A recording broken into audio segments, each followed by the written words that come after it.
ആരംഭിക്കാൻ പോകുന്നു. രാജ്യത്തെ ഏറ്റവും വലിയ വിചാരണ കോടതിയായ ആപ്കി അദാലത്തിൽ രജിത് ശർമ്മയോടൊപ്പം.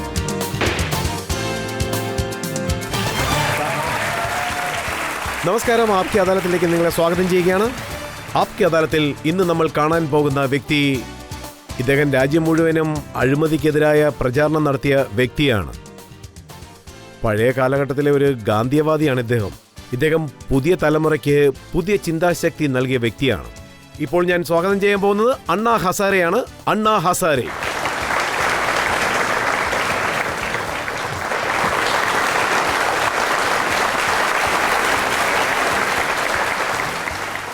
അതുമാത്രമല്ല സുഹൃത്തുക്കളെ, ഇദ്ദേഹത്തിന്റെ ഈ പോരാട്ടത്തിൽ അദ്ദേഹത്തോടൊപ്പം, അണ്ണാ ഹസാരെയോടൊപ്പം ഈ പോരാട്ടങ്ങൾ തുടർന്ന് നടത്തിയ വ്യക്തിയാണ്.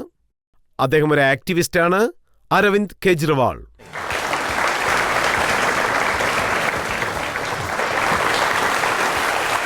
ആപ്കി അദാലത്തിന്റെ ഈ സ്പെഷ്യൽ എപ്പിസോഡിന് വേണ്ടി നമ്മുടെ ജഡ്ജിയായി ഇവിടെ വന്നിരിക്കുന്നത് ജൻ സക്താറിന്റെ എഡിറ്ററായ ഓം താൻവിയാണ്. ഓം താൻവി.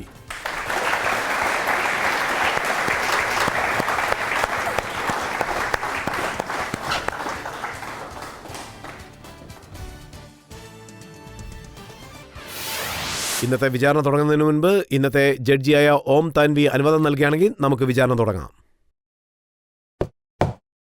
വിചാരണ ആരംഭിക്കാവുന്നതാണ്. ഇപ്പോൾ വിചാരണ ആരംഭിക്കുകയാണ്. ആപ്കി അദാലത്തിലെ ആദ്യത്തെ കുറ്റാരോപണം അണ്ണാ ഹസാരെയ്ക്കും അരവിന്ദ് കെജ്രിവാളിനും എതിരായ. ആപ്കി അദാലത്തിൽ അണ്ണാ ഹസാരെയ്ക്കെതിരായ കുറ്റാരോപണം ഇദ്ദേഹം ലോക്പാൽ എന്ന പേരിൽ സൂപ്പർ ഗവൺമെന്റ് സൃഷ്ടിക്കാൻ നോക്കുന്നു എന്നുള്ളതാണ്. അണ്ണാ സർ, ഇന്ത്യൻ ഗവൺമെന്റിലുള്ള വലിയ നേതാക്കന്മാരും മന്ത്രിമാരും ഒക്കെ അവർ പറയുന്നത് എന്താണെന്ന് വെച്ചാൽ, താങ്കൾ ലോക്പാൽ ഡിമാൻഡ് ചെയ്യുന്നതുകൊണ്ട് ലോക്പാൽ സൃഷ്ടിച്ച് എല്ലാവരുടെയും മുകളിലിരുന്ന് ഭരിക്കാനുള്ള ഏർപ്പാടുകളാണ് താങ്കൾ ചെയ്യുന്നതെന്നാണ്, ഒരു സൂപ്പർ സർക്കാർ ഉണ്ടാക്കാൻ വേണ്ടി. അങ്ങനെയല്ല, ഞങ്ങൾ ആവശ്യപ്പെട്ടത് ലോക്പാൽ ബില്ല് പോലൊരു നിയമം കൊണ്ടുവരാനാണ്. അങ്ങനെയാണെങ്കിൽ കറക്ഷനൊരു ബ്രേക്ക് ഉണ്ടാവും, അഴിമതിയില്ലാത്ത ഇന്ത്യ രൂപപ്പെടും. അതാണല്ലോ ഞങ്ങൾ ആവശ്യപ്പെടുന്നത്. അതുകൊണ്ടാണ് ഞങ്ങൾ സിവിൽ സൊസൈറ്റിയുമായി ബന്ധപ്പെട്ട ആവശ്യം ഉന്നയിച്ചത്. ഞങ്ങൾ യഥാർത്ഥത്തിൽ സർക്കാരിന് ഒരു സമ്മർദ്ദവും കൊടുത്തിട്ടില്ല. പക്ഷേ അണ്ണാ സാർ, താങ്കൾ കൊണ്ടുവരുന്ന ബില്ലിനെ കുറിച്ച് അരവിന്ദ് കെജ്രിവാളിന് കുറച്ചുകൂടി എക്സ്പ്ലെയിൻ ചെയ്യാൻ സാധിക്കും. പ്രധാനമായും താങ്കളുടെ മേൽ ആരോപിക്കപ്പെടുന്ന കുറ്റം, താങ്കൾ കൊണ്ടുവരാൻ ശ്രമിക്കുന്ന ബില്ലും താങ്കൾ സൃഷ്ടിക്കാൻ ശ്രമിക്കുന്ന ലോക്പാലും ദൈവത്തിനേക്കാൾ വലിയ അധികാരങ്ങൾ ഉള്ളതാണെന്നാണ്.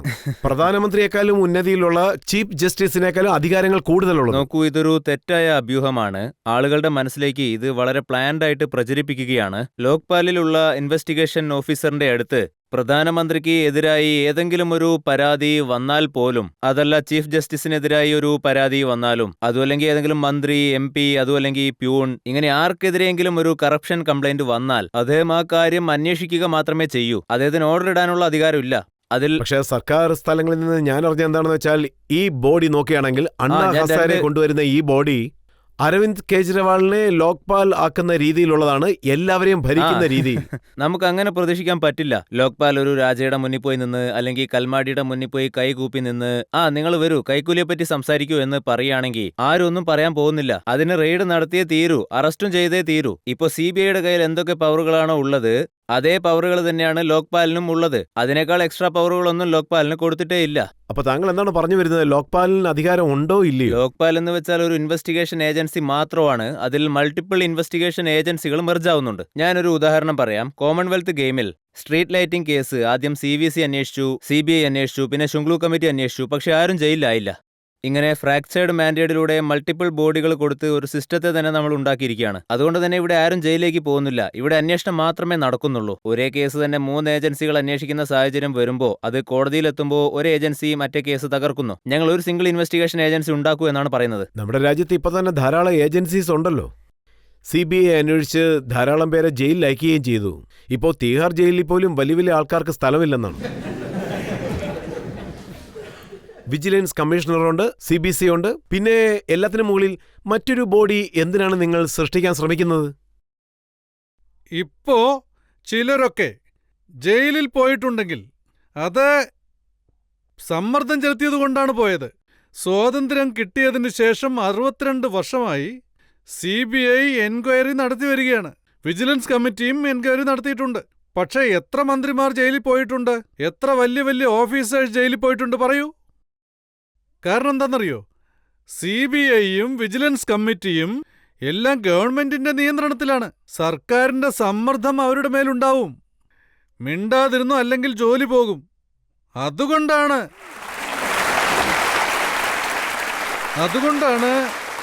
ഈ CBIയും വിജിലൻസ് കമ്മിറ്റിയും ഇത്രയും വലിയ വലിയ കുറ്റങ്ങൾ നടന്നിട്ടും ഒരാളും അകത്തു പോയിട്ടില്ല. അതുകൊണ്ടാണ് അത് ഗവൺമെന്റിന്റെ കൺട്രോളിൽ നിന്ന് മാറ്റി ലോക്പാൽ കൺട്രോളിലേക്ക് കൊണ്ടുവരാൻ പറയുന്നത്. അവസാനം ശിക്ഷ വിധിക്കുന്നത് ജഡ്ജി തന്നെയാണ്. പക്ഷെ എൻക്വയറി നടത്തുന്നത് ലോക്പാലാണ്, സർക്കാരല്ല. സർക്കാരിലുള്ള പവർ ഇങ്ങോട്ട് കൊണ്ടുവരണം. കാരണം സർക്കാരിന് പവർ കൊടുത്താൽ ഒരു കാര്യവും ശരിക്കും നടക്കില്ല. അവർക്ക് അവരുടെ നേട്ടമല്ലേ വലുത്. ആരാണ് നമുക്ക് പറ്റിയ ആളുകൾ, ആരൊക്കെയാണതിൽ നമ്മുടെ ശത്രു, ആരെ നിലനിർത്തണം, ആരെ പുറത്താക്കണം, ഇങ്ങനെയൊക്കെയല്ലേ നമ്മുടെ സർക്കാർ മുന്നോട്ട് പോകുന്നത്. അല്ല, താങ്കൾ സർക്കാരിന്റെ റെക്കോർഡുകൾ നോക്കൂ. അതായത് മഹാരാഷ്ട്രയിൽ ആദർശ് സൊസൈറ്റിയുടെ മീറ്റിംഗ് നടക്കുമ്പോൾ മുഖ്യമന്ത്രിയെ മാറ്റി. കോമൺവെൽത്ത് ഗെയിംസിന്റെ കറപ്ഷന്റെ കാര്യങ്ങൾ വന്ന സമയത്ത് സുരേഷ് കൽമാഡിയെയും നിറയെ ഓഫീസേഴ്സിനെ ജയിലിലിട്ടു. 2G സ്കാം പുറത്തു വന്നപ്പോൾ രാജയെയും അത്രത്തോളം പവർഫുള്ളായ കരുണാനിധിയുടെ മകളായ കനിമൊഴിയെയും ഇങ്ങനെ ധാരാളം പേരെയാണ് ജയിലിലിട്ടത്. ഇതെല്ലാം തന്നെ സുപ്രീം കോർട്ട് മോണിറ്റേർഡ് കേസുകളാ. സുപ്രീം കോർട്ട് നേരിട്ട് CBIയെ മോണിറ്റർ ചെയ്യുമ്പോഴാണ് ഇങ്ങനെയുള്ള നടപടികൾ ഉണ്ടാവുന്നത്. ശിക്ഷ പ്രഖ്യാപിച്ചിട്ടില്ല, ഇൻവെസ്റ്റിഗേഷൻ നടക്കുന്നേ ഉള്ളൂ. ഹസൻ അലിയെ അറസ്റ്റ് ചെയ്യാനായിട്ട് മൊത്തം 3 വർഷം എടുത്തു. രാജയെ അറസ്റ്റ് ചെയ്യാനും 3 വർഷമായി. കൽമാഡിയെ അറസ്റ്റ് ചെയ്യാൻ 6 മാസം എടുത്തു, അതും എൻക്വയറി ചെയ്യാൻ വേണ്ടി മാത്രം. ഇനിയാണ് അവർക്കൊക്കെ ശിക്ഷ കിട്ടുമോ ഇല്ലയോ എന്ന് നമ്മൾ നോക്കേണ്ടത്. ഇതിനേക്കാളൊക്കെ ഇനിയും എത്ര പേര് പുറത്ത് ചുമ്മാ കറങ്ങുന്നുണ്ടെന്ന് നമുക്കറിയില്ല. ഞാൻ സർക്കാരിന്റെ ഇന്റൻഷനെ കുറിച്ചാണ് താങ്കളോട് ചോദിച്ചത്. ഈ സർക്കാർ അഴിമതിക്കെതിരായിട്ട് പോരാടുന്നതായിട്ട് താങ്കൾക്ക് തോന്നുന്നില്ലേ? ഇത്രയും പേരെയല്ലേ ജയിലിൽ അയച്ചത്. സർക്കാരിന് അഴിമതി ഇല്ലാതാക്കണമെന്നുള്ള ആഗ്രഹമുണ്ടെങ്കിൽ ഈ രാജ്യത്തിന് ഇത്രയും വലിയ കടബാധ്യത വരില്ലായിരുന്നല്ലോ. എന്തുകൊണ്ടാണ് ഇത്രയും കറക്ഷൻ കൂടി വരുന്നത്? ഇന്ന് ഈ രാജ്യത്ത് സാധാരണ ജനങ്ങൾക്ക് ജീവിക്കാൻ തന്നെ ബുദ്ധിമുട്ടാണ്. കറപ്ഷൻ അത്രയും കൂടുതലാണ്. കൊച്ചു കുട്ടികൾക്ക് സ്കൂളിൽ അഡ്മിഷൻ മേടിക്കണമെങ്കിൽ പൈസ കൊടുക്കാതെ കാര്യം നടക്കില്ല. ഒരു സർട്ടിഫിക്കറ്റ് വാങ്ങണമെങ്കിൽ കൈക്കൂലിയില്ലാതെ നടക്കില്ല. ഇത് സർക്കാരിന് അറിയില്ലാന്നുണ്ടോ? അഴിമതി ഇല്ലാതാക്കണമെന്ന് സർക്കാർ ആത്മാർത്ഥമായി ആഗ്രഹിച്ചിട്ടുണ്ടെങ്കിൽ അതെന്നേ അവർക്കാകാമായിരുന്നല്ലോ. പക്ഷെ സർക്കാരിന് കറപ്ഷൻ ഇല്ലാതാക്കാനുള്ള ഉദ്ദേശമില്ല. അങ്ങനെയാണ് എനിക്ക് തോന്നുന്നത്. അഴിമതി ഇല്ലാതാക്കണമെന്നുള്ള താല്പര്യം ഈ സർക്കാരിനില്ല. കാരണം ഇപ്പോ ഉള്ള ഈ അഴിമതി വീരന്മാരെല്ലാം അടിത്തട്ട് മുതൽ മുകളിലുള്ള ഉദ്യോഗസ്ഥർ വരെ, അവരെല്ലാവരും രാഷ്ട്രീയക്കാർ മുതൽ വലിയ വലിയ ഉദ്യോഗസ്ഥർ വരെ എല്ലാത്തിനും കൂട്ടാണ്. ഈ കൂട്ടുകെട്ടാണ് അഴിമതി വർദ്ധിപ്പിച്ചുകൊണ്ടിരിക്കുന്നത്. അതിന് സർക്കാരിന്റെ ഭാഗത്ത് തന്നെ തെളിവുണ്ടല്ലോ. ഇത് നമ്മുടെ ആളാണെന്ന് പറഞ്ഞ് പോളിറ്റിക്സിൽ രക്ഷപ്പെടുത്താറുണ്ട്. ഇങ്ങനെ പറഞ്ഞാണ് അഴിമതി കൂടി വരുന്നത്. അവർ ആത്മാർത്ഥമായി ആഗ്രഹിച്ചിട്ടുണ്ടെങ്കിൽ അധികമൊന്നും വേണ്ട. 62 വർഷമായി നടക്കാത്തൊരു കാര്യം 10 വർഷം മതി എല്ലാം നേരെയാക്കിയെടുക്കാൻ. പക്ഷേ സർക്കാർ അതിന് മനസ്സ് വെക്കണം. ഞങ്ങൾക്ക് തോന്നുന്നത് ലോക്പാൽ ബിൽ, ഈ യഥാർത്ഥ ലോക്പാൽ ബിൽ കൊണ്ടുവന്നാൽ 62 വർഷം കൊണ്ട് നടക്കാത്തത് 5 വർഷം കൊണ്ട് നിങ്ങൾക്ക് നടന്നു കാണാൻ കഴിയും. ജനങ്ങൾക്ക് യാഥാർത്ഥ്യം എന്താണെന്ന് മനസ്സിലാവൂ. മൻമോഹൻ സിംഗ് സത്യസന്ധനായ വ്യക്തിയാണെന്ന് താങ്കളും അംഗീകരിക്കുന്നു. അദ്ദേഹത്തിന്റെ ഇന്റഗ്രിറ്റിയെക്കുറിച്ച് ആർക്കും ഒരു സംശയവുമില്ല. സോ അദ്ദേഹത്തെക്കാൾ സത്യസന്ധനായിട്ട് വേറെ ആരാണ് ഉള്ളത്? ഞങ്ങളും ഈ കാര്യം സമ്മതിക്കുന്നു. ഈ രാജ്യത്തിന് ഇത്രയും ആത്മാർത്ഥമായൊരു പ്രധാനമന്ത്രിയെ കിട്ടിയതിന് നമ്മൾ ഭാഗ്യം ചെയ്തിരിക്കണം. അത് ഞാനും സമ്മതിക്കുന്നു. പക്ഷേ സത്യസന്ധനാണെങ്കിലും റിമോട്ട് കൺട്രോൾ ഉണ്ടല്ലോ, അദ്ദേഹത്തിന് എന്ത് ചെയ്യാൻ കഴിയും? നല്ല പ്രധാനമന്ത്രിക്കും എന്ത് ചെയ്യാൻ കഴിയും? റിമോട്ട് കൺട്രോൾ ഉണ്ട്. മിണ്ടാതിരിക്കുക, അല്ലെങ്കിൽ പദവി നഷ്ടപ്പെടും. പാവം, അദ്ദേഹത്തിന് എന്ത് ചെയ്യാൻ കഴിയും? അങ്ങനെയാണെങ്കിൽ ലോക്പാൽ വരികയാണെങ്കിൽ അവരുടെ ചെവിക്ക് പിടിക്കില്ലെന്ന് എന്തുറപ്പാണുള്ളത്? ലോക്പാൽ പൂർണ്ണമായും ജനങ്ങളുടെ കൺട്രോളിലായിരിക്കും. ലോക്പാലുമായി ബന്ധപ്പെട്ട എല്ലാ കാര്യങ്ങളും ജനങ്ങൾക്ക് നെറ്റിലൂടെ മനസ്സിലാക്കാൻ കഴിയും. സെലക്ഷൻ ആണെങ്കിലും പ്രവർത്തന രീതികളാണെങ്കിലും മുഴുവനും അതിലൂടെ മനസ്സിലാക്കാൻ പറ്റും. ഇപ്പൊ സർക്കാരിന്റെ പ്രവർത്തന രീതികൾ എടുത്താൽ ട്രാൻസ്പെറൻസി എവിടെയാണ്? എല്ലാം രഹസ്യമായാണ് നടക്കുന്നത്. ട്രാൻസ്പെറൻസി നല്ല രീതിയിൽ ഉണ്ടെങ്കിൽ മാത്രമേ കറപ്ഷന് ബ്രേക്ക് ഇടാൻ കഴിയൂ. ഇന്ന് സർക്കാരിന്റെ ഭാഗത്ത് നടക്കുന്ന എല്ലാ കാര്യങ്ങളും രഹസ്യമായിട്ടാണ് നടക്കുന്നത്. ഞങ്ങൾ ഒരു കാര്യം മാത്രമേ സർക്കാരിനോട് പറയുന്നുള്ളൂ, ഇത് ജനങ്ങളുടെ പണമാണ്. ഒരു ഭിക്ഷക്കാരൻ പോലും ടാക്സ് അടയ്ക്കുന്നുണ്ട്. അതായത് ഒരു സാധാരണ ഭിക്ഷക്കാരൻ അവൻ കുടിലേക്ക് വാങ്ങുന്ന ചെറിയ ചെറിയ സാധനങ്ങൾക്ക് പോലും ടാക്സ് അടയ്ക്കുന്നുണ്ട്. അതായത് ഈ ടാക്സ് വഴി ലഭിക്കുന്ന എല്ലാ പണവും ജനങ്ങളുടെ പണമാണ്. അതായത് ആ പണം ചിലവഴിക്കുമ്പോൾ എത്രയാണ് ചിലവഴിക്കുന്നതെന്ന് ജനങ്ങൾ അറിയണ്ടേ? അതിൽ ട്രാൻസ്പെറൻസി ഉണ്ടാവാൻ പാടില്ലെന്നുണ്ടോ? നമ്മുടെ പണം എന്തിനൊക്കെയാണ് ചെലവിടുന്നത്, എത്ര ചെലവാക്കുന്നു എന്ന് നമുക്കറിയണ്ടേ? ഇപ്പോ സയൻസ് ആൻഡ് ടെക്നോളജി വളരെ ഡെവലപ്പായിട്ടുണ്ടല്ലോ. നെറ്റിൽ എന്തെങ്കിലും വിവരങ്ങൾ നോക്കിയാൽ ഉടനെ ജനങ്ങൾക്കത് മനസ്സിലാക്കാൻ കഴിയും. പക്ഷേ സർക്കാർ അതിന് തയ്യാറാവുന്നില്ല. എല്ലാം രഹസ്യമായിട്ടാണ് ചെയ്യുന്നത്. പക്ഷേ അതുപോലെ ലോക്പാലിൽ ഒരിക്കലും നടക്കില്ല. പൂർണ്ണ ട്രാൻസ്പെറൻസി ആയിരിക്കും. മുഴുവൻ കൺട്രോളും ജനങ്ങളുടെ കൈകളിലായിരിക്കും. അതായത് ഇന്ത്യയുടെ ചീഫ് ജസ്റ്റിസിനെ അപ്പോയിന്റ് ചെയ്യാനുള്ള ചില പ്രോസസ്സുകളുണ്ട്. അതിൽ സർക്കാരിന്റെ നേരിട്ടുള്ള ഇൻവോൾവ്മെന്റുകളില്ല. പക്ഷേ KG ബാലകൃഷ്ണൻ ചീഫ് ജസ്റ്റിസായി, വൈകിബ്സ് അഗർവാൾ ചീഫ് ജസ്റ്റിസായി, ഇന്ത്യയിലെ സുപ്രീം കോടതിയിലുള്ള ഈ ചീഫ് ജസ്റ്റിസിന്റെയൊക്കെ മുകളിലും അഴിമതി ആരോപണങ്ങൾ ഉന്നയിക്കപ്പെട്ടു. കുറ്റാരോപണം ഉണ്ടാവുന്ന എന്തുകൊണ്ടെന്നാൽ, അതായത് അതുകൊണ്ടാണ് ഞങ്ങൾ പറയുന്നത്, അതായത് ഇപ്പോ നിയമവ്യവസ്ഥയിൽ, അതായത് നമ്മുടെ മുതിർന്ന പ്രധാന ജഡ്ജിമാർ ഇവിടെ ഒരുപാട് പേരുണ്ടല്ലോ. കപ്പാഡിയ വളരെ സത്യസന്ധനാണ്. പക്ഷേ നിയമവ്യവസ്ഥയിലും ചിലരൊക്കെ ഉണ്ട്, കറപ്ഷൻ ചെയ്യുന്നുണ്ട്. അതുകൊണ്ട് ഞങ്ങൾ പറയുന്നത് എന്തെന്നാൽ, നിയമവകുപ്പും ലോക്പാലിന് കീഴിൽ വരണം. ലോക്പാൽ ആരെയും ശിക്ഷിക്കില്ല. ഒരു സാധാരണ പൗരൻ ഒരു ജഡ്ജിക്കെതിരെ പരാതിയുമായി വന്നാൽ ലോക്പാലിനടുത്ത്, ലോക്പാൽ അത് എൻക്വയറി നടത്തും. എൻക്വയറി മാത്രമേ നടത്തുകയുള്ളൂ. എൻക്വയറി നടത്തിയതിനു ശേഷം ആ റിപ്പോർട്ട് സുപ്രീം കോടതി ജഡ്ജിയെ ഏൽപ്പിക്കും. സുപ്രീം കോടതിയാണ് അവരെ ശിക്ഷിക്കുന്നത്, ലോക്പാലല്ല, സുപ്രീം കോടതിയാണ്. ഇപ്പോൾ CBIയും എൻഫോഴ്സ്മെന്റ് ഡയറക്ടറേറ്റും നേരത്തെ തന്നെ ധാരാളം അഴിമതി കേസുകൾ അന്വേഷിക്കുന്നുണ്ട്. ആ എൻക്വയറിയിൽ ഒരു കുറ്റവും കണ്ടുപിടിക്കാൻ പറ്റുന്നില്ല. സർക്കാർ നേരിട്ട് അതിലൊന്നും തലയിടുന്നതുമില്ല. സുപ്രീം കോടതി മോണിറ്റർ ചെയ്യുന്നുണ്ട്, ഹൈക്കോടതികളിൽ കേസുമുണ്ട്. പലരും ജയിലിലാണ്. ജനങ്ങൾ അവർക്കൊക്കെ ശിക്ഷ കിട്ടുമെന്ന് വിശ്വസിക്കുകയും ചെയ്യുന്നു.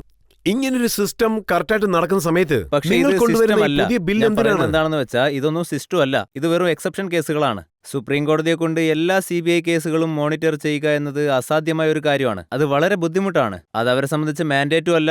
അതിനാവശ്യമായ ഒരു ആളുകളുടെ എണ്ണമോ ഒന്നും തന്നെ അവരുടെ കയ്യിലില്ല. ഇപ്പൊ നിങ്ങൾ ചോദിച്ചില്ലേ സുപ്രീം കോടതിന് ചില കേസുകൾ ഹാൻഡിൽ ചെയ്യാൻ പറ്റില്ലേ എന്ന്. ആ വാക്യൂം ഫിൽ ചെയ്യാനാണ് ഇപ്പോൾ ലോക്പാൽ വന്നിരിക്കുന്നത്. ലോക്പാൽ ഒരു ഇൻഡിപെൻഡന്റ് ബോഡിയായി തന്നെ തുടരും. ആ ഇൻഡിപെൻഡന്റ് ബോഡിയും പിന്നെ അതിന്റെ താഴെയുള്ള ഒരു സിസ്റ്റവും എല്ലാം ശരിയായി നടക്കുന്നുണ്ടോ എന്ന് എൻഷുർ ചെയ്ത്. നിങ്ങൾ സൃഷ്ടിക്കുന്ന ലോക്പാൽ നോക്കുകയാണെങ്കിൽ പ്രധാനമന്ത്രിയേക്കാൾ കൂടുതൽ അധികാരങ്ങൾ ഉള്ളതുപോലെ തോന്നുന്നു. സുപ്രീം കോടതി ചീഫ് ജസ്റ്റിസിനേക്കാൾ മുകളിലായിരിക്കും. ജസ്റ്റിസ് കപാഡിയ സത്യസന്ധനാണെന്ന് താങ്കൾ പറയുന്നു. അദ്ദേഹത്തിന്റെ മുകളിൽ മറ്റൊരാളെ ഇപ്പോൾ ഒരു ജഡ്ജിക്കെതിരായി കംപ്ലൈന്റ് വരികയാണെങ്കിൽ DSP ലെവലിലുള്ള ഉദ്യോഗസ്ഥനാണ് അത് അന്വേഷിക്കുക. ഒരു DSP ലെവലിലുള്ള ഉദ്യോഗസ്ഥനാണ് അത് അന്വേഷിക്കുക. നമ്മുടെ PF സ്കാം കേസ് നടന്നതുപോലെ. PF scam case, provident fund കേസിൽ എന്താ നടന്നതെന്ന് വെച്ചാൽ സുപ്രീം കോടതി ജഡ്ജിക്കെതിരെ അന്വേഷണം നടന്നു. അതൊരു DSP ലെവൽ ഉദ്യോഗസ്ഥനാണ് അന്വേഷിച്ചത്. എന്ന് വെച്ചാൽ ഒരു DSP സുപ്രീം കോടതി ജഡ്ജിയേക്കാളും അധികാരമുള്ളവരായി മാറിയെന്നാണോ? അദ്ദേഹം എൻക്വയറി കഴിഞ്ഞതിന് ശേഷമാണ് കോർട്ടിൽ ഇതിനെപ്പറ്റി ഫയൽ ചെയ്യുക. ആരും ആരുടെയും മുകളിലായി മാറുകയല്ല, പക്ഷേ നാട്ടിലൊരു തെറ്റിദ്ധാരണ പരത്തുകയാണ്. അതായത് ഒരു സൂപ്പർ സ്ട്രക്ചർ എല്ലാവരുടെ മുകളിലും വരികയാണെന്ന്. പക്ഷേ യാഥാർത്ഥ്യത്തിൽ അങ്ങനെയൊന്നുമില്ല. ഒരു കംപ്ലൈന്റ് വരികയാണെങ്കിൽ അതിനെപ്പറ്റി എൻക്വയറി നടത്തും, അതിനുശേഷം അത് കോർട്ടിലേക്ക് കൊണ്ടുപോകും. അതല്ലാതെ വേറെ ഒന്നുമില്ല. അണ്ണാ സാർ, താങ്കൾ പ്രധാനമന്ത്രിയെയും ലോക്പാലിന്റെ അന്വേഷണ പരിധിയിൽ കൊണ്ടുവരണമെന്നാണ് പറയുന്നത്. പക്ഷേ പ്രധാനമന്ത്രി വലിയൊരു പദവിയിലുള്ള വ്യക്തിയല്ലേ. അദ്ദേഹത്തിന് പലപ്പോഴും കഠിനമായ തീരുമാനങ്ങളൊക്കെ എടുക്കേണ്ടി വരും. ചിലർക്കെതിരായ നടപടികളും എടുക്കേണ്ടി വരും. അതുകൊണ്ട് തീർച്ചയായും പലർക്കും അദ്ദേഹത്തിനോട് ദേഷ്യം കാണും, അതൃപ്തിയും കാണും. പക്ഷെ പ്രധാനമന്ത്രി പാർലമെന്റിനാണ് ഉത്തരം നൽകേണ്ടത്. അങ്ങനെയുള്ളപ്പോൾ അദ്ദേഹം മറ്റൊരു സ്ഥലത്ത് ഉത്തരം നൽകേണ്ടതും മറ്റൊരാൾ അദ്ദേഹത്തെ എൻക്വയറി ചെയ്യുന്നതും ഇത് എത്രത്തോളം ശരിയാണ്? പാർലമെന്റിലുള്ള പ്രതിനിധികളെ തെരഞ്ഞെടുക്കുന്നത് ഇവിടെയുള്ള ജനങ്ങളാണ്. വോട്ടേഴ്സിനേക്കാൾ അവർക്ക് വലിയ സ്ഥാനമൊന്നുമില്ല. ഈ രാജ്യത്തിന്റെ യഥാർത്ഥ മുതലാളിമാർ ജനങ്ങളാണ്. ഈ പാർലമെന്റ് മെമ്പേഴ്സ് എല്ലാവരും തെരഞ്ഞെടുപ്പ് സമയത്ത് പ്രചരണത്തിനായി വരുമ്പോ എന്താണ് പറയുന്നത്? പ്രിയപ്പെട്ട പ്രജകളെ, നിങ്ങൾ രാജാക്കന്മാരാണ്, ഞങ്ങൾക്കൊരു അവസരം തരൂ എന്ന് രാജാവെന്നല്ലേ പറയുന്നത്. അങ്ങനെയാണ് പറയുന്നത്. ഇപ്പൊ എന്തു പറ്റിയെന്ന് വെച്ചാൽ തങ്ങൾ രാജാവാണെന്നുള്ളത് ജനങ്ങൾ തന്നെ മറന്നു. അതാണ് സത്യം. അതുകൊണ്ടാണ് അടിമകളെല്ലാം രാജാക്കന്മാരായി, രാജാക്കന്മാരെല്ലാം അടിമകളായി, തലകീഴായി. അതേപോലെ എല്ലാ പണവും രാജ കൊള്ളയടിക്കുകയും ചെയ്തു. വേറൊരു തെറ്റിദ്ധാരണ കൂടി പ്രചരിപ്പിക്കാൻ നോക്കുന്നുണ്ട്. അതായത് പ്രധാനമന്ത്രി ഈ ആന്റി കറപ്ഷൻ ലോയുടെ അണ്ടറിൽ വരില്ല എന്ന്. ഇപ്പോൾ അത് മാറ്റാൻ പോവാണെന്നും പറയുന്നു. ഇത് പൂർണ്ണമായും തെറ്റാണ്. കഴിഞ്ഞ 62 വർഷങ്ങളായി പ്രിവെൻഷൻ ഓഫ് കറപ്ഷൻ ആക്ടിന്റെ അണ്ടറിൽ പ്രധാനമന്ത്രിയും ഉൾപ്പെടുന്നുണ്ട്. വ്യത്യാസം എന്താണെന്ന് വെച്ചാൽ പ്രധാനമന്ത്രിയെ എൻക്വയറി ചെയ്യുക CBI മാത്രമായിരുന്നു. പക്ഷേ CBI പ്രധാനമന്ത്രിയുടെ കൺട്രോളിലും ആയിരുന്നു. പക്ഷെ ഞങ്ങൾ പറയുന്നത് പ്രധാനമന്ത്രിയെ എൻക്വയറി ചെയ്യേണ്ടത് CBI അല്ല, പകരം ലോക്പാൽ ആണ് എന്നാണ്. ശരി, താങ്കൾ പറയുന്നത് പോലെ തന്നെ സർക്കാരിന്റെ നിയന്ത്രണത്തിൽ ഇല്ലാത്ത ഒരു ലോക്പാൽ വരികയാണെങ്കിൽ അത് എല്ലാവരെയും എൻക്വയറി ചെയ്ത് സുപ്രീം കോടതിയിൽ സ്റ്റേറ്റ്മെന്റ് കൊടുക്കാം. പക്ഷേ ആ ലോക്പാൽ തന്നെ തെറ്റായി മാറിയാൽ പിന്നെ എന്ത് ചെയ്യാൻ സാധിക്കും? ഒരുപക്ഷെ ലോക്പാലിൽ എന്തെങ്കിലും മിസ്റ്റേക്ക് പറ്റിയാൽ ലോക്പാലിന്റെ പ്രവർത്തനം നിരീക്ഷിക്കാനായി 5 കമ്മിറ്റികൾ മുകളിലുണ്ടാകും. ലോക്പാലിൽ പ്രവർത്തിക്കുന്നവരുടെ മേൽ കംപ്ലൈന്റ് കിട്ടിയാൽ 1 മാസം കൊണ്ട് ആക്ഷൻ എടുത്ത് അവരെ പദവിയിൽ നിന്ന് നീക്കം ചെയ്യും. തക്കതായ നടപടിയെടുക്കും. അവരവരുടെ പദവിയിൽ നിന്ന് നീക്കം ചെയ്യും. അതിനുള്ള ഉണ്ട്. സെൻട്രൽ വിജിലൻസ് കമ്മീഷണർ CBC ഉണ്ടായപ്പോൾ അതിന്റെ ഹെഡായിട്ട് വളരെ സിൻസിയറായ ഒരു ഉദ്യോഗസ്ഥനെയാണ് നിയമിച്ചത്. ഇപ്പോൾ CBC വന്നപ്പോൾ CBIയിൽ ഒരു തെറ്റും സംഭവിക്കില്ലെന്ന് പറഞ്ഞു. അപ്പോയിന്റ്മെന്റിൽ ഏത് കേസാണ് ഇൻവെസ്റ്റിഗേറ്റ് ചെയ്യണമെന്ന് CBCക്ക് അധികാരം നൽകി. പക്ഷേ അതിനുശേഷം എന്താണ് സംഭവിച്ചത്? CBCയുടെ രൂപം തന്നെ മാറി. അവിടെ തോമസിനെ പോലുള്ള ഒരാളെ അപ്പോയിന്റ് ചെയ്തു. അങ്ങനെയുള്ളപ്പോൾ ലോക്പാലിൽ സൃഷ്ടിക്കാൻ പോകുന്ന 11 അംഗ കമ്മിറ്റിയിൽ ഇങ്ങനെയുള്ള ആളുകൾ വരില്ലെന്ന് എന്ത് ഗ്യാരണ്ടിയാണുള്ളത്? അഴിമതി മറയ്ക്കുന്നവരായിട്ട് അല്ലെങ്കിൽ ചിലരെ രക്ഷപ്പെടുത്തുന്നവരായിട്ട്? ഇതിലെന്താ പറഞ്ഞിരിക്കുന്നതെന്ന് വെച്ചാൽ ആരാണെങ്കിലും നേരിട്ട് പോയി സുപ്രീം കോടതിയിൽ കംപ്ലൈന്റ് കൊടുക്കാം. സുപ്രീം കോടതി 3 മാസത്തിനുള്ളിൽ എൻക്വയറി തീർക്കണം. എൻക്വയറിയിൽ തെളിവ് ലഭിക്കുകയാണെങ്കിൽ ആ ലോക്പാൽ മെമ്പറിനെ പുറത്താക്കാനായിട്ട് ഓർഡർ പുറപ്പെടുവിക്കാം. സോ ഈ ഒരു സിസ്റ്റത്തിന്റെ ഇന്റഗ്രിറ്റി അത് സംരക്ഷിക്കാനായിട്ട് ഇതിനുള്ളിൽ തന്നെ ഒരുപാട് പ്രൊവിഷൻസ് ഉണ്ട്. ഇനിയും സജഷൻസ് ഉണ്ടെങ്കിൽ നമുക്ക് അതും ഇതിൽ ഉൾപ്പെടുത്താവുന്നതാണ്. പക്ഷെ താങ്കൾ പറയുന്ന പല സജഷൻസ് നോക്കുകയാണെങ്കിൽ ആ ന്യൂസ് പേപ്പറിൽ വരുന്ന പല ന്യൂസുകളും കാണുമ്പോൾ സർക്കാർ അത് അംഗീകരിക്കുന്നത് പോലെ തോന്നുന്നില്ല. അതെ, സർക്കാർ ഇപ്പോൾ അതിനെ നിഷേധിക്കുന്നു. കാരണം അവരുടെ അധികാരം നഷ്ടപ്പെടുമല്ലോ. ഈ പോളിറ്റിക്സിൽ ഇതാണ് ഏറ്റവും വലിയ കുറവ്. അതായത് ജനങ്ങൾ അവരെ സേവിക്കാൻ വേണ്ടിയാണ് എന്നെ തെരഞ്ഞെടുത്തിരിക്കുന്നത്. അങ്ങനെയുള്ളപ്പോൾ ഈ നാടിനും ജനങ്ങളെയും ഞാൻ സേവിച്ചേ പറ്റൂ. ആ ഒരു വിഷയം തന്നെ അവർ മറന്നുപോവുകയാണ്. അധികാരത്തിൽ നിന്ന് പണം, പണത്തിൽ നിന്ന് അധികാരം, ഇതിന്റെ പിന്നാലെയല്ലേ ഓടുന്നത്. ഒരു ഹിന്ദു മരിച്ചുപോയാൽ അയാളെ 4 പേർ ചേർന്ന് ചുമലിൽ ചുവന്നുകൊണ്ടുപോകും. മുസ്ലിമായ ആരെങ്കിലും മരിച്ചാൽ അതിനെ മൂടി അലങ്കരിച്ച് കൊണ്ടുപോകും.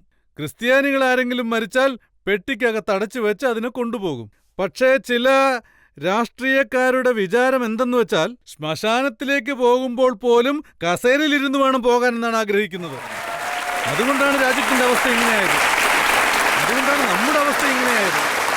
നമ്മുടെ രാജ്യം ഇന്ന് ഈ അവസ്ഥയിലായത് അവര് കാരണമാണ്. സേവനമെന്ന മനോഭാവം തന്നെ ഇല്ലാതായി. ഭഗത് സിംഗ്, സുഖ്ദേവ്, രാജഗുരു, അങ്ങനെ എത്രയെത്ര പേർ, ലക്ഷക്കണക്കിന് പേർ ത്യാഗം ചെയ്തതാണ്. അവരെന്തിനാണ് അത് ചെയ്തതെന്ന് പോലും ഇവിടെ ആർക്കും ഓർമ്മയില്ല. ഫോർമാറ്റ് സർക്കാർ അംഗീകരിക്കാൻ തയ്യാറല്ല. സർക്കാർ ഒന്നും അംഗീകരിക്കാൻ തയ്യാറല്ല.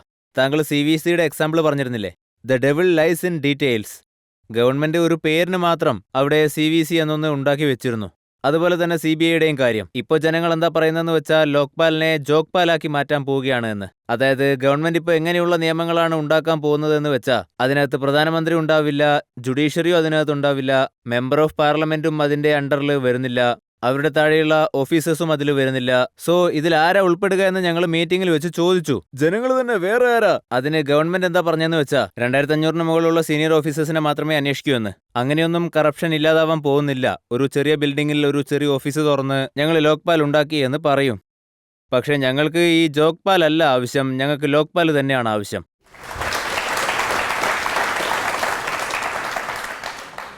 അരവിന്ദ് സാർ പറയുന്നത് പോലെ സർക്കാർ ഇതിനെ ഒരു ജോക്പാലായിട്ട് മാറ്റുകയാണെങ്കിൽ, യഥാർത്ഥ ലോക്പാൽ സൃഷ്ടിച്ചില്ലെങ്കിൽ, ആ അധികാരം നൽകിയില്ലെങ്കിൽ താങ്കൾ എന്തായിരിക്കും ചെയ്യുക? ജനങ്ങളുടെ അവകാശം, പോരാട്ടം. ജനാധിപത്യം ശക്തിപ്പെടണമെങ്കിൽ ജനങ്ങളുടെ ഐക്യം വേണം. ജനങ്ങളുടെ പോരാട്ടം കൊണ്ട് മാത്രമേ ജനാധിപത്യം ശക്തിപ്പെടൂ. നല്ല സുതാര്യമായ ജനാധിപത്യം ഉണ്ടാകൂ. ഇതൊക്കെ അറിഞ്ഞിട്ടും സർക്കാർ അത് കേട്ടില്ലെങ്കിൽ അത് കേൾപ്പിക്കാനുള്ള ഏക വഴി പോരാട്ടമാണ്. പക്ഷേ വയലൻസ് ആവരുത്, അഹിംസയിലൂടെ. അഹിംസ മാർഗത്തിൽ പോരാട്ടം നടത്തണം. ജനങ്ങൾക്ക് ഒരു ബുദ്ധിമുട്ടും ഉണ്ടാവാതെ. അങ്ങനെയാണ് പോരാട്ടം നടത്തേണ്ടത്. നമ്മളാണ് ത്യാഗം ചെയ്യേണ്ടത്. അതുകണ്ട് ജനങ്ങളുടെ മനസ്സലിയണം. അതിന്റെ പേരാണ് സത്യാഗ്രഹം. അതാണ് ഞങ്ങളുടെ മാർഗം. ഞങ്ങൾ ഏത് സമയത്തും ആ വഴിയിലൂടെയേ സഞ്ചരിക്കൂ. ആ മാർഗമേ പിന്തുടരൂ. ഒരുപക്ഷെ സർക്കാർ ലോക്പാൽ ബിൽ അംഗീകരിച്ചില്ലെങ്കിൽ ഞങ്ങൾ വീണ്ടും ജന്തർ മന്ദിറിലിരുന്നു കൊണ്ട് സത്യാഗ്രഹം നടത്തും. തീർച്ചയായും നടത്തും. പക്ഷേ സെക്ഷൻ 144 ഇട്ടിരിക്കുകയാണ്, അവിടെ ഇരിക്കാനുള്ള അനുവാദം പോലും നൽകില്ല. ഇരിക്കാൻ അനുവദിച്ചില്ലെങ്കിൽ ജയിലിൽ പോയി കിടക്കും. എന്ത് സംഭവിക്കാനാണ്? കാലത്തും ഉച്ചയ്ക്കും രാത്രിയും അവിടെ നല്ല ഫുഡ് കിട്ടും.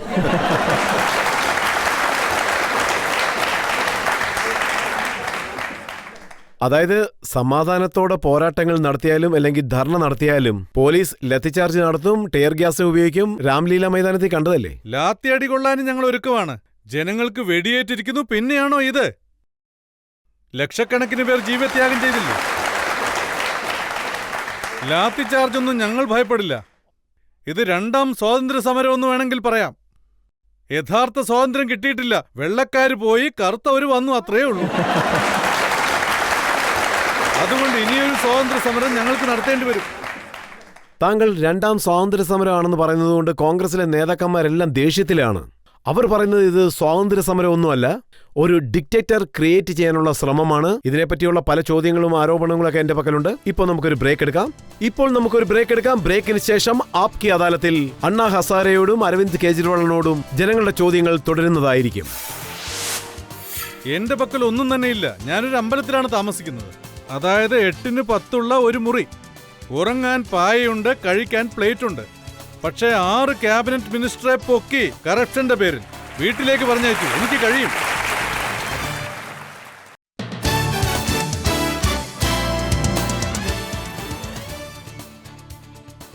Welcome back. ആപ്കി അദാലത്തിൽ ഇന്ന് നമ്മുടെ അതിഥികൾ അണ്ണാ ഹസാരെയും അരവിന്ദ് കെജ്രിവാളുമാണ്. ആപ്കി അദാലത്തിലെ അടുത്ത കുറ്റാരോപണം. ആപ്കി അദാലത്തിൽ അണ്ണാ ഹസാരെയുടെ മേലുള്ള കുറ്റാരോപണം ഇദ്ദേഹം ജനാധിപത്യത്തിനെ ബലഹീനമാക്കുന്നു എന്നുള്ളതാണ്.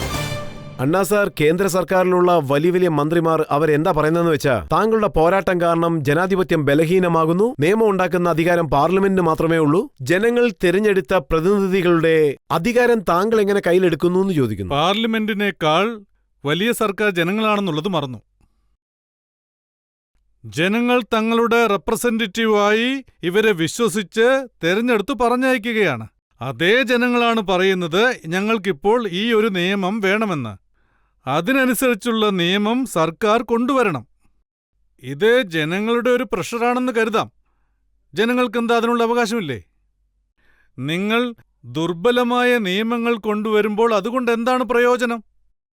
ബ്രിട്ടീഷുകാരുടെ കാലത്തുണ്ടായിരുന്ന വീക്കായിട്ടുള്ള നിയമങ്ങൾ കാരണമാണ് ഇപ്പോഴും അഴിമതി നടന്നുകൊണ്ടിരിക്കുന്നത്. ഇപ്പോൾ അഴിമതി കൂടുതലായിട്ടുണ്ടെങ്കിലും നിയമത്തെ ആർക്കും പേടിയില്ല. നിയമം വീക്കാണ്. അതുകൊണ്ടാണ് ജനങ്ങൾ ശക്തമായ നിയമം വേണമെന്ന് പറയുന്നത്. അങ്ങനെ നിയമം കൊണ്ടുവന്നാൽ തീർച്ചയായും കറപ്ഷൻ ഇല്ലാതാക്കാൻ കഴിയും.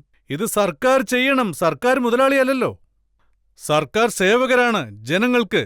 ജനങ്ങൾ പറയുന്നു. ജനങ്ങൾ അവർക്ക് വേണ്ടി മാത്രമല്ല പറയുന്നത്, ഈ രാജ്യത്തിന് വേണ്ടി കൂടിയാണ്. അത് ഇപ്പോഴുള്ള സർക്കാർ മനസ്സിലാക്കണം. സാർ, മറ്റൊരു കാര്യവും സർക്കാർ പറയുന്നുണ്ട്. എല്ലാവരും തങ്ങളുടെ ആവശ്യങ്ങൾക്ക് വേണ്ടി ജന്തർ മന്ദറിൽ ഇരുന്ന് നിരാഹാരം ഇരിക്കും, ധർണകൾ നടത്തും, എന്ത് വേണമെങ്കിലും ചോദിക്കും, പ്രഷറിൽ സർക്കാരും ചെയ്തു കൊടുക്കുമെന്നും പറയുന്നു. ഇതൊരാൾ പറയുന്ന ഡിമാൻഡല്ല, ഇൻഡിവിജ്വലല്ല. ഇൻഡിവിജ്വലായ ആവശ്യങ്ങൾക്കുള്ള നിയമപോരാട്ടം വേറെ. ഈ രാജ്യത്തിന്റെ നന്മയ്ക്ക് വേണ്ടി, സമൂഹത്തിന്റെ നന്മയ്ക്ക് വേണ്ടി ജനങ്ങൾ ഒരുമിച്ച് ഇത് അത്യാവശ്യമാണെന്ന് പറയുന്നതാണ് ഇപ്പോഴുള്ള ഈ പോരാട്ടം. അങ്ങനെയുള്ള ഒരു ആവശ്യത്തെ സർക്കാർ സീരിയസ് ആയിട്ട് എടുക്കണം. അത് ചെയ്തില്ലെങ്കിൽ ജനങ്ങൾ അവരെ പാഠം പഠിപ്പിക്കും. ഇത് സംഭവിച്ചിരിക്കും. എന്റെ പക്കൽ ഒന്നും തന്നെയില്ല. ഞാനൊരു അമ്പലത്തിലാണ് താമസിക്കുന്നത്. അതായത് 8-ന് 10 ഒരു മുറി. ഉറങ്ങാൻ പായയുണ്ട്, കഴിക്കാൻ പ്ലേറ്റ് ഉണ്ട്. പക്ഷേ 6 ക്യാബിനറ്റ് മിനിസ്റ്ററെ പൊക്കി കറപ്ഷന്റെ പേരിൽ വീട്ടിലേക്ക് പറഞ്ഞയച്ചു. എനിക്ക് കഴിയും. അത് നമുക്ക് ചെയ്യേണ്ടതായി വരും. സ്വാതന്ത്ര്യമെന്ന പേരിൽ ഇതുപോലെ അഴിമതി കാണിക്കുന്നവർക്ക് ജനങ്ങൾ പാഠം പഠിപ്പിക്കേണ്ട സമയമായിരിക്കുന്നു. ഞാൻ ജയന്തി നടരാജന്റെ ഒരു സ്റ്റേറ്റ്മെന്റ് കണ്ടു. കോൺഗ്രസിന്റെ നേതാവാണ്. അതുപോലെ തന്നെ ജനാർദ്ദൻ അദ്വതി, പിന്നെ പി ചിദംബരത്തിനെ പോലുള്ള വ്യക്തികൾ, അവരെല്ലാം ഒരു കാര്യമാണ് പറയുന്നത്. അതായത് അണ്ണാ ഹസാരെ പോലുള്ള വ്യക്തികൾ ജനങ്ങളുടെ, അതായത് അവരുടെ ശക്തി പ്രയോജനപ്പെടുത്തി ബ്ലാക്ക്മെയിൽ ചെയ്യുന്നു എന്ന് അവർ കുറ്റം ആരോപിക്കുന്നു.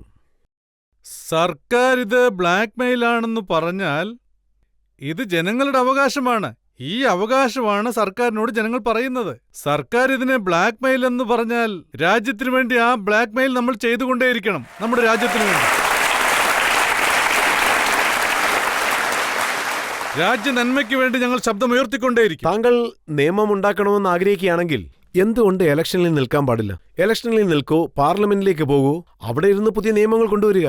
അരവിന്ദ് കെജ്രിവാളിന് ഇലക്ഷൻ നിൽക്കാം, കിരൺ ബേഡിക്ക് നിൽക്കാം, താങ്കൾക്ക് ഇലക്ഷനിൽ നിൽക്കാമല്ലോ. ഇത് ഞാൻ അംഗീകരിക്കുന്നു. നാളെ ഞാൻ തിരഞ്ഞെടുപ്പിൽ മത്സരിച്ചാൽ എന്റെ ഡെപ്പോസിറ്റ് പോലും കിട്ടിയെന്ന് വരില്ല. ഡെപ്പോസിറ്റ് തന്നെ നഷ്ടപ്പെടും. ഇപ്പോഴത്തെ അവസ്ഥ അങ്ങനെയാണ്. നിങ്ങൾ പറഞ്ഞ കാര്യം ഞാൻ അംഗീകരിക്കാം. അവര് പറയുന്ന കേട്ടില്ലേ, ചെലവ് ചെയ്യാൻ 10 കോടി രൂപയൊന്നും എന്റെ കയ്യിലില്ല, എന്റെ അടുത്ത് ബാങ്ക് ബാലൻസ് ഇല്ല, അതുകൊണ്ട് എനിക്ക് തെരഞ്ഞെടുപ്പ് മത്സരിക്കാൻ കഴിയില്ല. ഇത് ഞാൻ സമ്മതിക്കുന്നു. പക്ഷെ ഒരു കാര്യത്തിൽ എനിക്ക് പൂർണ്ണ വിശ്വാസമുണ്ട്. ജനങ്ങളെല്ലാവരും കൂടി തീരുമാനിച്ചാൽ ജനപ്രതിനിധികൾക്ക് ചെയ്യാൻ കഴിയാത്തത് ജനങ്ങൾക്ക് ചെയ്യാൻ സാധിക്കും. കാരണം ജനങ്ങളെ സേവിക്കുന്നവരാണെല്ലാവരും. താങ്കളെ അൺഎലക്റ്റഡ് ഡിക്റ്റേറ്റർ എന്നാണ് പറയുന്നത്. അദ്ദേഹത്തിന് ഇലക്ഷനിൽ നിൽക്കാനും സാധിക്കില്ല, ജയിക്കാനും സാധിക്കില്ല, പക്ഷേ സർവാധികാരിയെ പോലെ നടക്കുന്നു എന്ന് കുറ്റം ആരോപിക്കുന്നു. ഞാൻ സർവാധികാരിയെപ്പോലെ പെരുമാറുന്നു എന്ന് അവർ പറഞ്ഞാൽ ഞാൻ ഇതുപോലെ സർവാധികാരിയായിട്ട് തന്നെ തുടരാം, ഈ രാജ്യത്തിന് വേണ്ടി, നമ്മുടെ രാജ്യത്തിന് വേണ്ടി. പക്ഷെ എൻ്റെ ലൈഫ്, ഞാൻ എൻ്റെ ജീവിതം മുഴുവൻ ഈ രാജ്യത്തിന് വേണ്ടി സമർപ്പിച്ചിരിക്കുകയാണ്. സമൂഹത്തിന് വേണ്ടിയാണ് ജീവിക്കുന്നത്. ജീവിതത്തിൽ എനിക്ക് ബാങ്ക് ബാലൻസ് ഉണ്ടായിട്ടില്ല.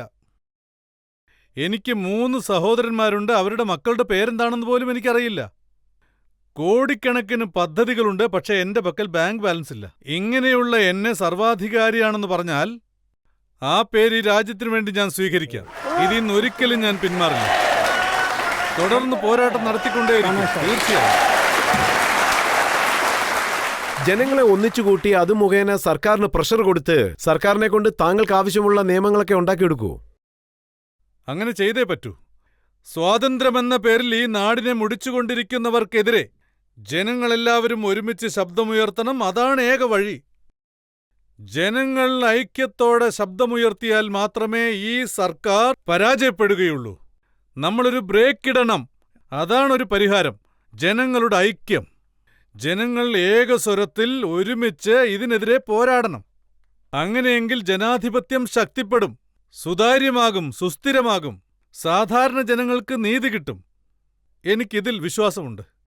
എനിക്കിതില് സ്വന്തമായി ഒരു ലാഭവുമില്ല. എനിക്ക് വേണ്ടി ഞാനൊന്നും ചോദിക്കുന്നില്ല. എന്റെ ജീവിതം തന്നെ രാജ്യത്തിനു വേണ്ടി, ഈ ജനങ്ങൾക്ക് വേണ്ടി അർപ്പിച്ചിരിക്കുന്നു. ഞാൻ തീരുമാനിച്ചു കഴിഞ്ഞു. कि दिल दिया है जान भी देंगे ये वतन तेरे लिए.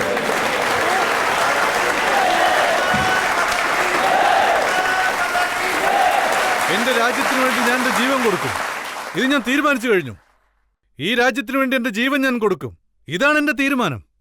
അതുകൊണ്ട് ഞാൻ ലാത്തി കൊണ്ട് അടികൊള്ളാനും തയ്യാറാണ്, വെടിയുണ്ട കൊള്ളാനും തയ്യാറാണ്, മരിക്കാനും തയ്യാറാണ്.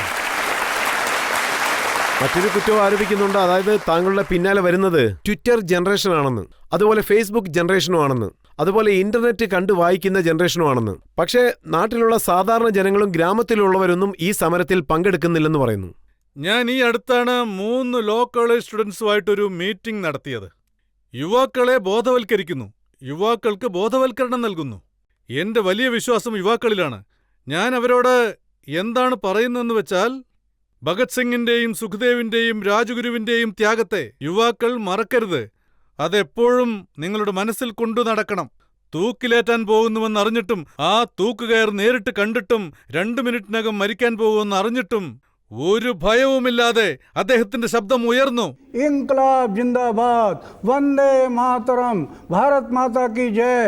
ബ്രിട്ടീഷുകാരെ നോക്കി ഈ ജന്മത്തിൽ മാത്രമല്ല അടുത്ത ജന്മത്തിലും ഞങ്ങൾ തൂക്കിലേറാൻ തയ്യാറാണെന്ന് പറഞ്ഞു. എന്തിനു വേണ്ടി? നമ്മുടെ രാജ്യത്തിന്റെ സ്വാതന്ത്ര്യത്തിനു വേണ്ടി. ലതാ മങ്കേഷ്കർ ഒരു പാട്ട് പാടിയിട്ടുണ്ടല്ലോ. ए मेरे वतन के लोगों, जरा आंख में भर लो पानी, जो शहीद हुए उनकी जरा याद करो कुर्बानी, वो कुर्बानी की याद। ആ ത്യാഗമൊന്നും നമ്മൾ ഒരിക്കലും മറക്കരുത്, മനസ്സിലുണ്ടായിരിക്കണം. എന്റെ മനസ്സിൽ അത് എപ്പോഴും ഉണ്ട്. എന്റെ മുന്നിലിരിക്കുന്ന ഈ യുവാക്കളെയെല്ലാം കാണുമ്പോൾ എനിക്ക് രണ്ടാം സ്വാതന്ത്ര്യ സമരത്തിനു വേണ്ടി, അതായത് സ്വാതന്ത്ര്യത്തിനു വേണ്ടി ഇവരെല്ലാവരും മുൻനിരയിൽ ഇരിക്കുന്നത് കാണുമ്പോൾ, അതായത് പോരാട്ടത്തിൽ 74 വയസ്സുള്ള എനിക്ക് 2 അടി മുന്നോട്ടു പോകാനുള്ള ആത്മവിശ്വാസം കിട്ടുന്നു ഈ യുവാക്കളെ കാണുമ്പോൾ. എന്നാ സർ, കോൺഗ്രസിന്റെ പുതിയ നേതാവായ ദിഗ്വിജയ് സിംഗ്, അദ്ദേഹത്തിന്റെ ഒരു സ്റ്റേറ്റ്മെന്റ് ഞാൻ വായിച്ചിരുന്നു. അദ്ദേഹം പറയുന്നത് അണ്ണായ്ക്ക് ഇപ്പോൾ 74 വയസ്സായി, ഇനി അദ്ദേഹം നിരാഹാരം ഇരിക്കാൻ പാടില്ല, അരവിന്ദ് സാറിനെ പോലുള്ള ചെറുപ്പക്കാരിക്കണമെന്ന്. ഞാൻ അതിനെക്കുറിച്ച് ആലോചിക്കാം. പബ്ലിക്കിൽ ആർക്കെങ്കിലും എന്തെങ്കിലും ചോദിക്കാനുണ്ടോ? അണ്ണാജി, താങ്കൾ ജന്തർ മന്ദറില് കറുത്ത വംശജരായ ഇംഗ്ലീഷുകാരെ പുറത്താക്കണമെന്ന് പറഞ്ഞിരുന്നു. ആ കറുത്ത വംശജരെന്ന് പറയുമ്പോൾ ഏത് രാജ്യക്കാരാണ്? പുറത്താക്കണമെന്നല്ല പറഞ്ഞത്. അല്ല, അങ്ങനെയാണെങ്കിൽ പറഞ്ഞത് ഈ സർക്കാരിനെ മാറ്റിയതുകൊണ്ട് മാത്രം ഒരു പ്രയോജനവുമില്ല. ഈ സർക്കാരിൽ സമ്മർദ്ദം ചെലുത്തി നല്ല കാര്യങ്ങൾ ചെയ്യിപ്പിക്കണം. ഈ സർക്കാർ പോയാൽ അടുത്തതായി വേറെ ആരാണ് വരിക? ഇവർ ഗ്രാജുവേറ്റ് ആണെങ്കിൽ അവർ ഡോക്ടറേറ്റ് എടുത്തവരായിരിക്കും കറക്ഷനിൽ. മാറ്റുന്നത് കൊണ്ടൊന്നും സംഭവിക്കില്ല, മാറ്റുന്നത് കൊണ്ട് ഒന്നും സംഭവിക്കില്ല. അവരെ കൊണ്ട് നമ്മൾ ചെയ്യിപ്പിക്കണം നമ്മുടെ രാജ്യത്തിനു വേണ്ടി. വെള്ളക്കാർ വിദേശികളാണ്, അതുകൊണ്ട് അവരെ ഓടിച്ചു വിട്ടു. ഇവർ നമ്മുടെ നാട്ടുകാരാണ്, ഇവരെ എങ്ങോട്ട് പറഞ്ഞയക്കും? ഇവർ നമ്മുടെ ആളുകളാണ്. അണ്ണാ സാർ, 1968 തന്നെ കോൺഗ്രസ് ഈ ലോക്പാൽ ബില്ല് കൊണ്ടുവന്നിരുന്നു. പിന്നീട് 14 ഗവൺമെന്റുകൾ വന്നു, 12 പ്രധാനമന്ത്രിമാർ മാറി. പക്ഷേ ഈ ലോക്പാൽ ബിൽ അങ്ങനെ തന്നെ നിലനിന്നു. ഇന്ന് കോൺഗ്രസ് അത് പാസ്സാക്കാനായി ശ്രമിക്കുന്നുണ്ട്. പക്ഷേ താങ്കൾ എന്തിനത് തടയുന്നു? എന്തിനാണ് ഗവൺമെന്റിനെ ബ്ലാക്ക്മെയിൽ ചെയ്യുന്നത്? അത് രാജ്യത്തിന്റെ പേര് മോശമാക്കുന്നു. ഗവൺമെന്റ് ചെയ്യാൻ ആഗ്രഹിക്കുന്നത് ഗവൺമെന്റിനെ ചെയ്യാൻ നമ്മൾ അനുവദിക്കണ്ടേ? ദയവുചെയ്ത് താങ്കൾ അതിന് അനുവദിക്കണം. ഇല്ലെങ്കിൽ താങ്കൾക്കെതിരെ തന്നെ സമരങ്ങൾ നടന്നേക്കാം. പോരാട്ടം നടക്കുന്നത് ഒരു തെറ്റായ കാര്യമല്ല, നടക്കട്ടെ. പോരാട്ടം നടത്തണ്ടെന്ന് ആരും പറഞ്ഞില്ലല്ലോ.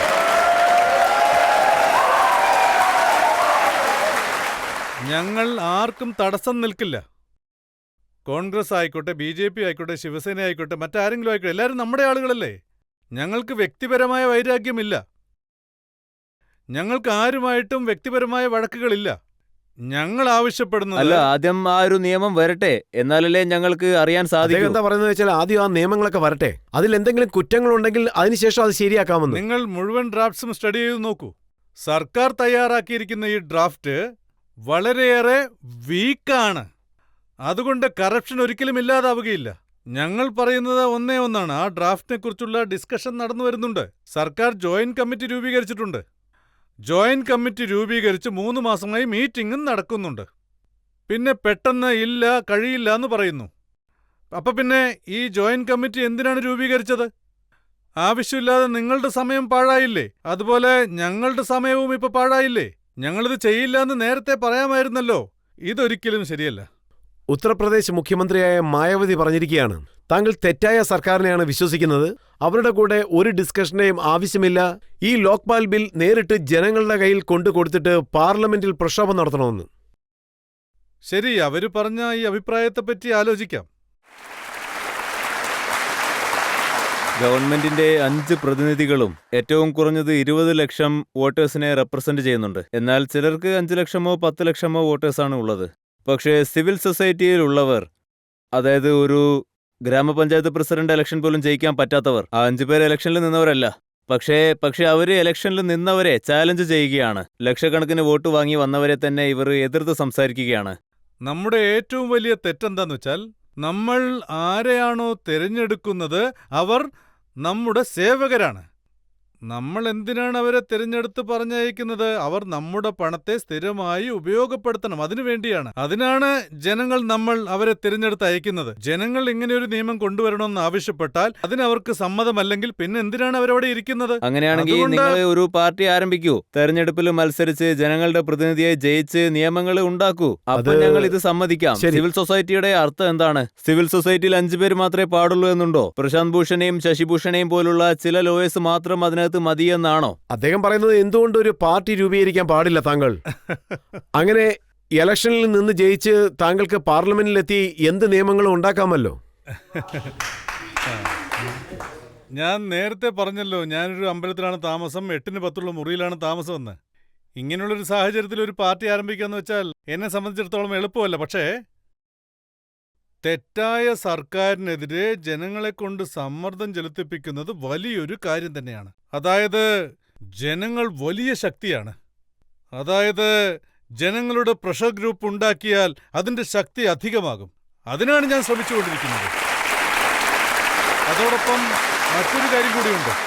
മറ്റൊരു കാര്യം, അതായത് ഞാൻ ശ്രമിക്കുന്നത് നല്ല കഴിവുള്ള ധൈര്യമുള്ള യുവാക്കൾ, അവരോടാണ് ഞാൻ തിരഞ്ഞെടുപ്പിൽ മത്സരിക്കാൻ പറയുന്നത്.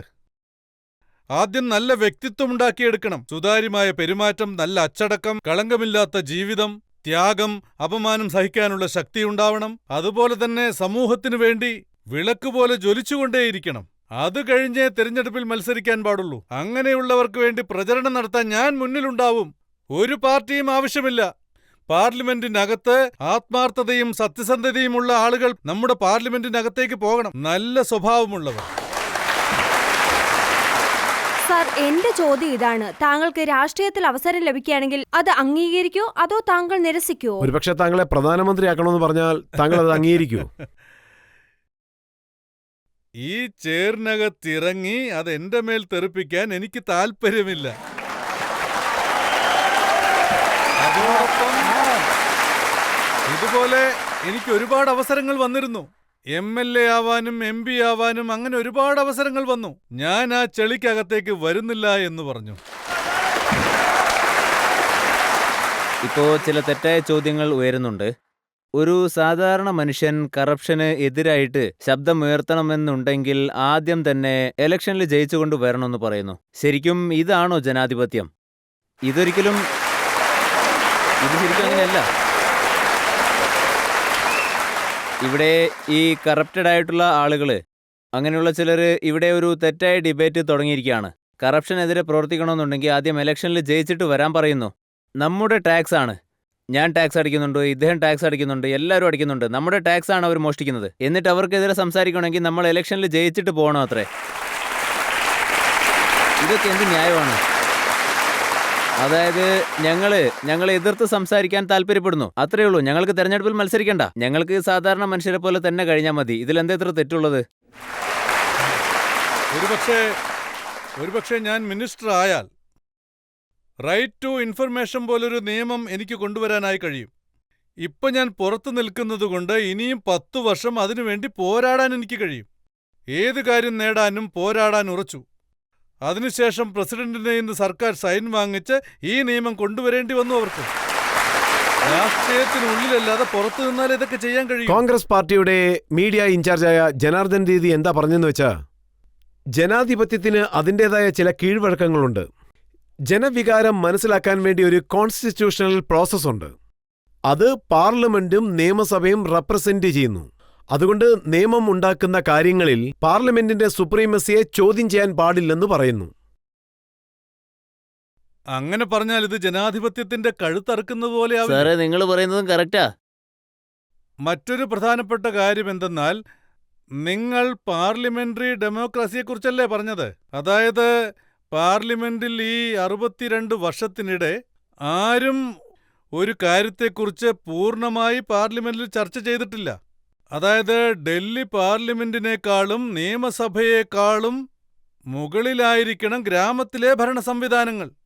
കാരണം ഗ്രാമസഭ ആരും നിയമമെഴുതി ഉണ്ടാക്കിയതല്ല. ഈ പാർലമെന്റും അസംബ്ലിയും ജനങ്ങളാൽ ഉണ്ടായതാണ്. ഇവരാണ് MLAയും MPയെയും തിരഞ്ഞെടുക്കുന്നത്. അങ്ങനെയാണ് ഈ ഇരുസഭകളും രൂപപ്പെട്ടത്.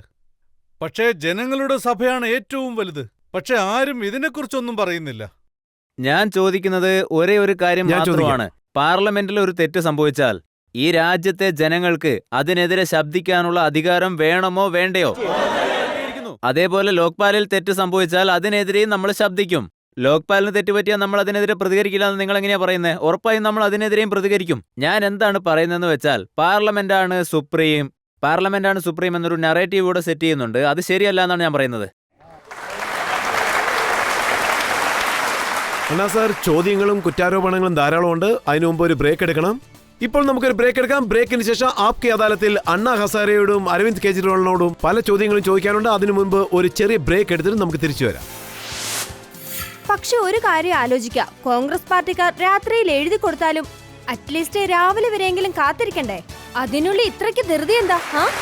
അത്രയ്ക്ക് ധൃതി എന്താണെന്നാ ചോദിച്ചത്.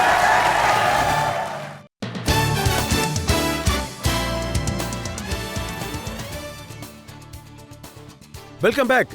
ആപ്കി അദാലത്തിൽ ഇന്നത്തെ നമ്മുടെ അതിഥികൾ അണ്ണാ ഹസാരെയും അരവിന്ദ് കെജ്രിവാളുമാണ്. ആപ്കി അദാലത്തിൽ ഇന്ന് നമ്മൾ ചോദിച്ചുകൊണ്ടിരിക്കുന്നത് ലോക്പാൽ ബില്ലിനെ കുറിച്ചാണ്. ആപ്കി അദാലത്തിലെ അടുത്ത കുറ്റാരോപണം. ആപ്കി അദാലത്തിൽ അണ്ണാ ഹസാരെയുടെ മേലുള്ള കുറ്റാരോപണം ഇദ്ദേഹത്തിന്റെ പോരാട്ടം സമൂഹ പ്രശ്നങ്ങൾക്കും ഉപരിയായിട്ടുള്ളതാണ് എന്നുള്ളതാണ്.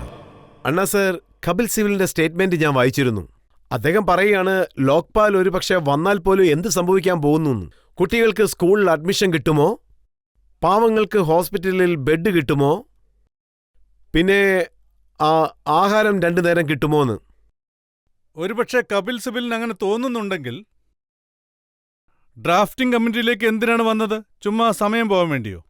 അന്ന് തന്നെ പറയായിരുന്നല്ലോ ലോക്പാൽ കാരണം ഒരു പ്രയോജനവുമില്ലെന്ന്, എനിക്ക് വരാൻ കഴിയില്ലെന്ന്.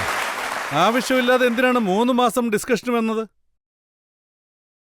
പക്ഷേ അദ്ദേഹം പറയുന്ന കാര്യങ്ങളൊക്കെ ശരിയല്ലേ? ജലം, വൈദ്യുതി, റോഡ്, ഇങ്ങനെ പല പ്രശ്നങ്ങളും ഇല്ലേ? ഒരുപക്ഷെ ലോക്പാൽ വന്നാലും എന്ത് മാറ്റമാണ് ഏർപ്പെടുക? ഒരു ഉദാഹരണം ഞാൻ പറയാം. ഒരു സ്കൂൾ ബോയ് അപ്ലിക്കേഷനും കൊണ്ടുപോകുന്നു.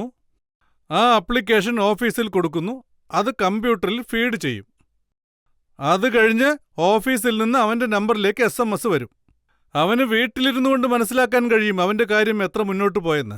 അവൻ വീണ്ടും വീണ്ടും വരേണ്ട കാര്യമില്ല. ഓഫീസിലേക്ക് ഇടയ്ക്കിടയ്ക്ക് വരേണ്ട കാര്യമില്ല. ഇത് ലോക്പാൽ വന്നാൽ നടക്കും. ഈ ടെക്നോളജിയിലൂടെ മനുഷ്യന് മാറ്റം ഉണ്ടാവും. സാധാരണ മനുഷ്യർക്ക്. ഒരു സാധാരണ മനുഷ്യന്റെ ആവശ്യങ്ങളെ പറ്റിയാണ് സംസാരിക്കുന്നത്. സാധാരണ ജനങ്ങൾ നേരിടേണ്ടി വരുന്ന അഴിമതിയെ പറ്റിയാണ് ഞങ്ങൾ സംസാരിക്കുന്നത്. അത് ഗവൺമെന്റ് കേൾക്കുന്നില്ല. ഒരു സാധാരണ മനുഷ്യന്റെ വീടിന്റെ മുന്നിൽ റോഡ് ഉണ്ടാക്കുന്നത് മുതൽ കറണ്ട് കണക്ഷൻ, വാട്ടർ കണക്ഷൻ തുടങ്ങി എല്ലാ മേഖലകളിലും എന്തെങ്കിലും അഴിമതി നടന്നാൽ അതിന്റെ കംപ്ലൈന്റ് ലോക്പാലിലോ ലോകായുക്തയിലോ കൊടുക്കാം. അതിനെപ്പറ്റി എൻക്വയറി നടക്കും. തെറ്റ് ചെയ്ത ഓഫീസറിനും അതുപോലെ രാഷ്ട്രീയക്കാരനും ശിക്ഷ കിട്ടണം. അങ്ങനെ ശിക്ഷ കിട്ടിയാലേ താഴെയുള്ള ഉദ്യോഗസ്ഥർക്ക് പേടി തോന്നുകയുള്ളൂ. തെറ്റ് ചെയ്താൽ ശിക്ഷ കിട്ടുമെന്നുള്ളൊരു പേടി അവർക്കുള്ളിൽ ഉറപ്പായും ഉണ്ടാവും.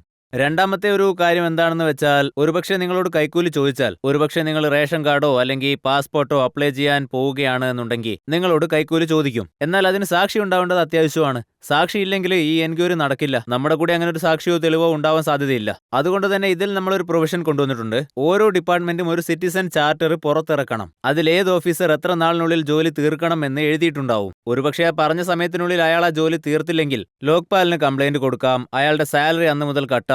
അങ്ങനെ വരുമ്പോൾ അഴിമതി താനേ തെളിഞ്ഞുകൊള്ളും. നമ്മളൊന്നും തന്നെ ചെയ്യേണ്ട ആവശ്യം വരുന്നില്ല. കൈക്കൂലി കിട്ടാത്തതുകൊണ്ട് ജോലി തീർത്തില്ല എന്ന പേരിൽ അത് ഡയറക്റ്റ് കറപ്ഷൻ അണ്ടറിൽ വരും. ഇതാണ് സാധാരണക്കാർക്ക് വേണ്ടിയുള്ള മാറ്റം. പക്ഷേ സർക്കാർ ഒരിക്കലും ഇതൊന്നും അംഗീകരിക്കാൻ തയ്യാറാവുന്നില്ല.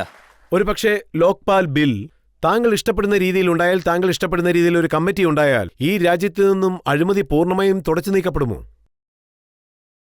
ഞങ്ങൾ അങ്ങനെ പറഞ്ഞിട്ടില്ല. ഞങ്ങൾ പറയുന്നത് സർക്കാർ പിന്നെ സിവിൽ സൊസൈറ്റി ഇത് രണ്ടും ചേർന്നൊരു ഡ്രാഫ്റ്റ് ഉണ്ടാക്കി സിവിൽ നിയമം കൊണ്ടുവരണം. അതുപോലെ തന്നെ ലോക്പാൽ വരുന്നതുകൊണ്ട് 100% അഴിമതി ഉണ്ടാവില്ലെന്ന് എനിക്കും ഉറപ്പിച്ചു പറയാൻ കഴിയില്ല. പക്ഷേ കുറഞ്ഞത് 60 മുതൽ 65% വരെ അഴിമതി ഇല്ലാതാവും, ഉറപ്പ്. പാവപ്പെട്ടവർക്ക് നിഷേധിക്കപ്പെട്ട നീതി അവർക്ക് ലഭിക്കും. താങ്കളോടൊപ്പം ചേർന്ന് ലോക്പാൽ ബിൽ ഉണ്ടാക്കേണ്ട മന്ത്രിമാരെ പോലും താങ്കൾ കള്ളന്മാർ എന്നല്ലേ വിളിച്ചിരിക്കുന്നത്? കമ്മിറ്റി രൂപീകരിച്ച ഉടനെ ലോക്പാലിനെക്കുറിച്ച് എല്ലാവരുടെയും അഭിപ്രായങ്ങൾ സ്വീകരിച്ചിരുന്നു. നിയമനിർമ്മാണത്തെക്കുറിച്ച് ആലോചിച്ചിരുന്നു. നിയമനിർമ്മാണത്തെക്കുറിച്ച് അവരൊരു കാര്യം ആലോചിച്ച് കഴിഞ്ഞ ഉടനെ പിന്നീട് ഇവർ എല്ലാവരും ചേർന്ന് ഞങ്ങളുടെ സിവിൽ സൊസൈറ്റി മെമ്പേഴ്സിന്റെ പേരിൽ കുറ്റാരോപണം നടത്താൻ തുടങ്ങി. പ്രശാന്ത് ഭൂഷൺ, ശാന്തി ഭൂഷൺ വ്യാജ കുറ്റാരോപണമുണ്ടാക്കി. എന്തിന്? സിവിൽ സൊസൈറ്റിയിലുള്ളവർ പോകാൻ വേണ്ടി. ഫ്രസ്ട്രേറ്റായി. അത് കഴിഞ്ഞ് ഞങ്ങളുടെ ഹെഗ്ഡെ സർ, ജസ്റ്റിസ് ഹെഗ്ഡെ ഹെഗ്ഡെ അദ്ദേഹത്തിന്റെ പേരിൽ കുറ്റം ആരോപിച്ചു. അദ്ദേഹത്തെയും ഫ്രസ്ട്രേറ്റ് ആക്കാൻ വേണ്ടി. അദ്ദേഹവും വളരെ ഫ്രസ്ട്രേറ്റഡ് ആയി.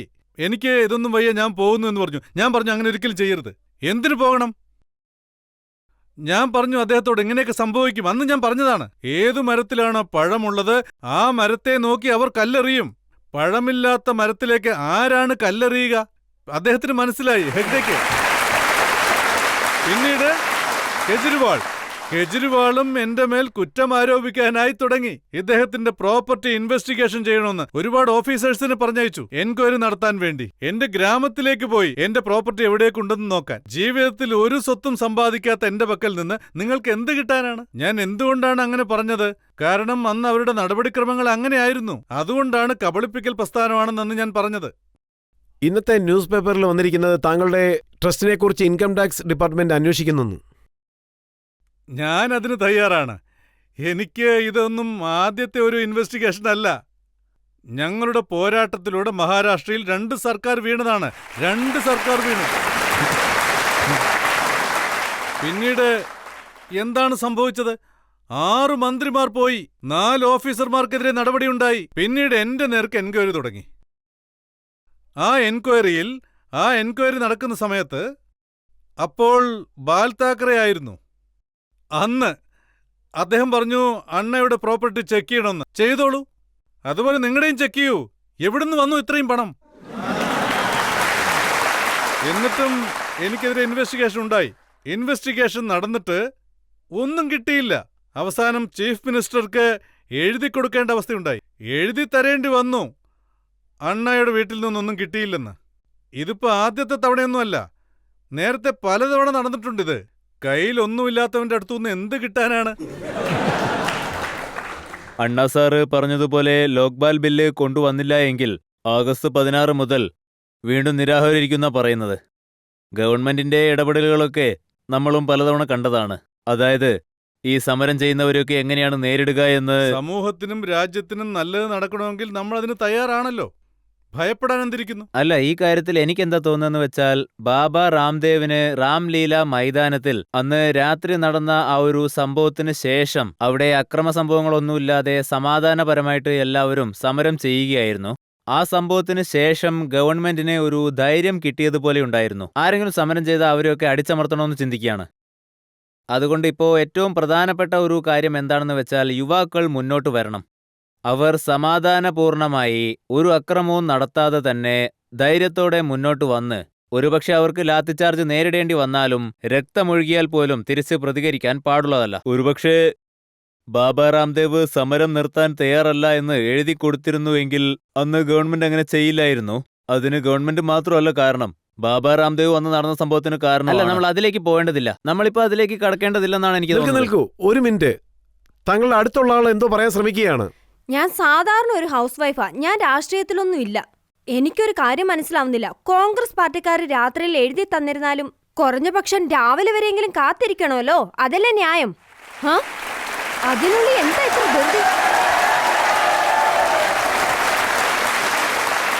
6-ാം തീയതി രാത്രിയിലാ എഴുതി കൊടുത്തിരുന്നത്. രാത്രി 12 മണിക്ക് ലാത്തി ചാർജ് ചെയ്യാൻ ആരാ ഓർഡർ കൊടുത്തത്?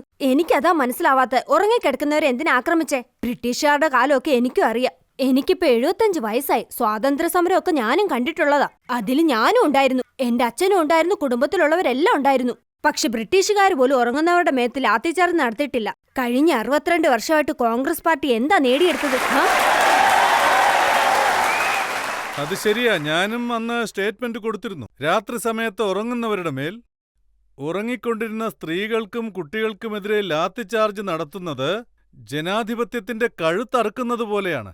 ജനാധിപത്യത്തിന്റെ കഴുത്ത് ഞെരിക്കുന്നത്. അവർ പറയുന്ന ഒരു പ്രാവശ്യം കേൾക്കൂ. എനിക്ക് നേരെയായിരുന്നെങ്കിൽ ഞാൻ അടിച്ചോളം പറയുമായിരുന്നു ധൈര്യത്തോടെ. എന്റെ ഉടലിൽ ജീവനുള്ളിടത്തോളം അടിച്ചോ, അടികൊള്ളാൻ ഞാൻ തയ്യാറാണ്. വേറെന്ത് ചെയ്യാൻ കഴിയും? എല്ലാം രാജ്യത്തിന്റെ നന്മയ്ക്ക് വേണ്ടിയല്ലേ. അണ്ണാ സാർ, ഇപ്പോൾ നമുക്കൊരു ബ്രേക്ക് എടുക്കാം. അതിനുശേഷവും ചില കുറ്റാരോപണങ്ങളുണ്ട്. ആപ്കി അദാലത്തിൽ ഇന്ന് നമ്മൾ വിചാരണ നടത്തുന്നത് അണ്ണാ ഹസാരെയോടും അരവിന്ദ് കെജ്രിവാളിനോടുമാണ്. ഇന്ന് നമ്മൾ ലോക്പാലിനെ കുറിച്ചാണ് സംസാരിച്ചുകൊണ്ടിരിക്കുന്നത്. ബ്രേക്കിന് ശേഷം അടുത്ത കുറ്റാരോപണം. ഈ ചെറുപ്പക്കാർക്ക് ലോക്പാലിനെ കുറിച്ചും അറിയില്ല, ജനാധിപത്യത്തിനെ കുറിച്ചും അറിയില്ല. അവർക്കൊരു സ്ലോഗൻ മാത്രമേ അറിയൂ. ठंडा ठंडा cool cool Anna Hazare wonderful.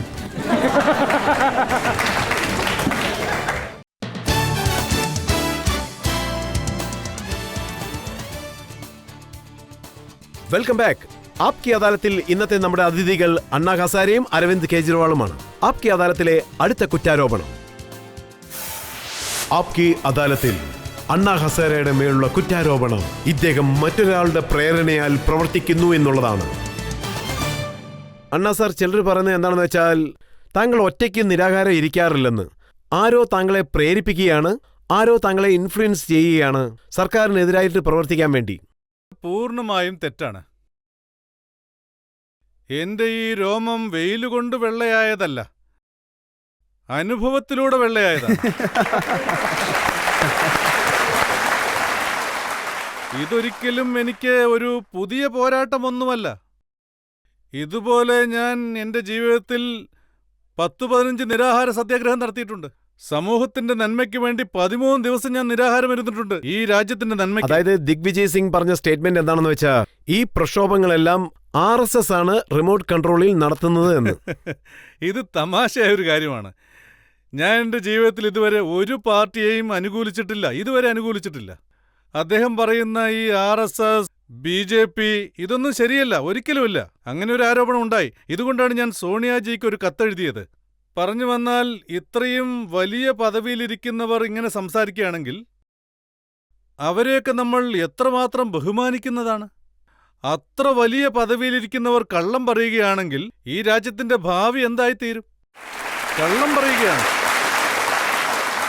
ഇങ്ങനെ ഉയർന്ന സ്ഥാനം അലങ്കരിക്കുന്നവർ നുണ പറയാൻ തുടങ്ങിയാൽ ഈ രാജ്യത്തിന്റെ അവസ്ഥ എന്തായിത്തീരും? അതുകൊണ്ടാണ് ലെറ്റർ എഴുതിയത്. അങ്ങനെയുള്ള ആൾക്കാരെയൊക്കെ എന്ത് ചെയ്യാൻ സാധിക്കും? ഇവരെ ഒന്നും ചെയ്യാൻ കഴിയില്ല. അതായത്, ഞാൻ ഒരുപാട് ആളുകളോട് ഇതേപ്പറ്റി പറഞ്ഞിരുന്നു.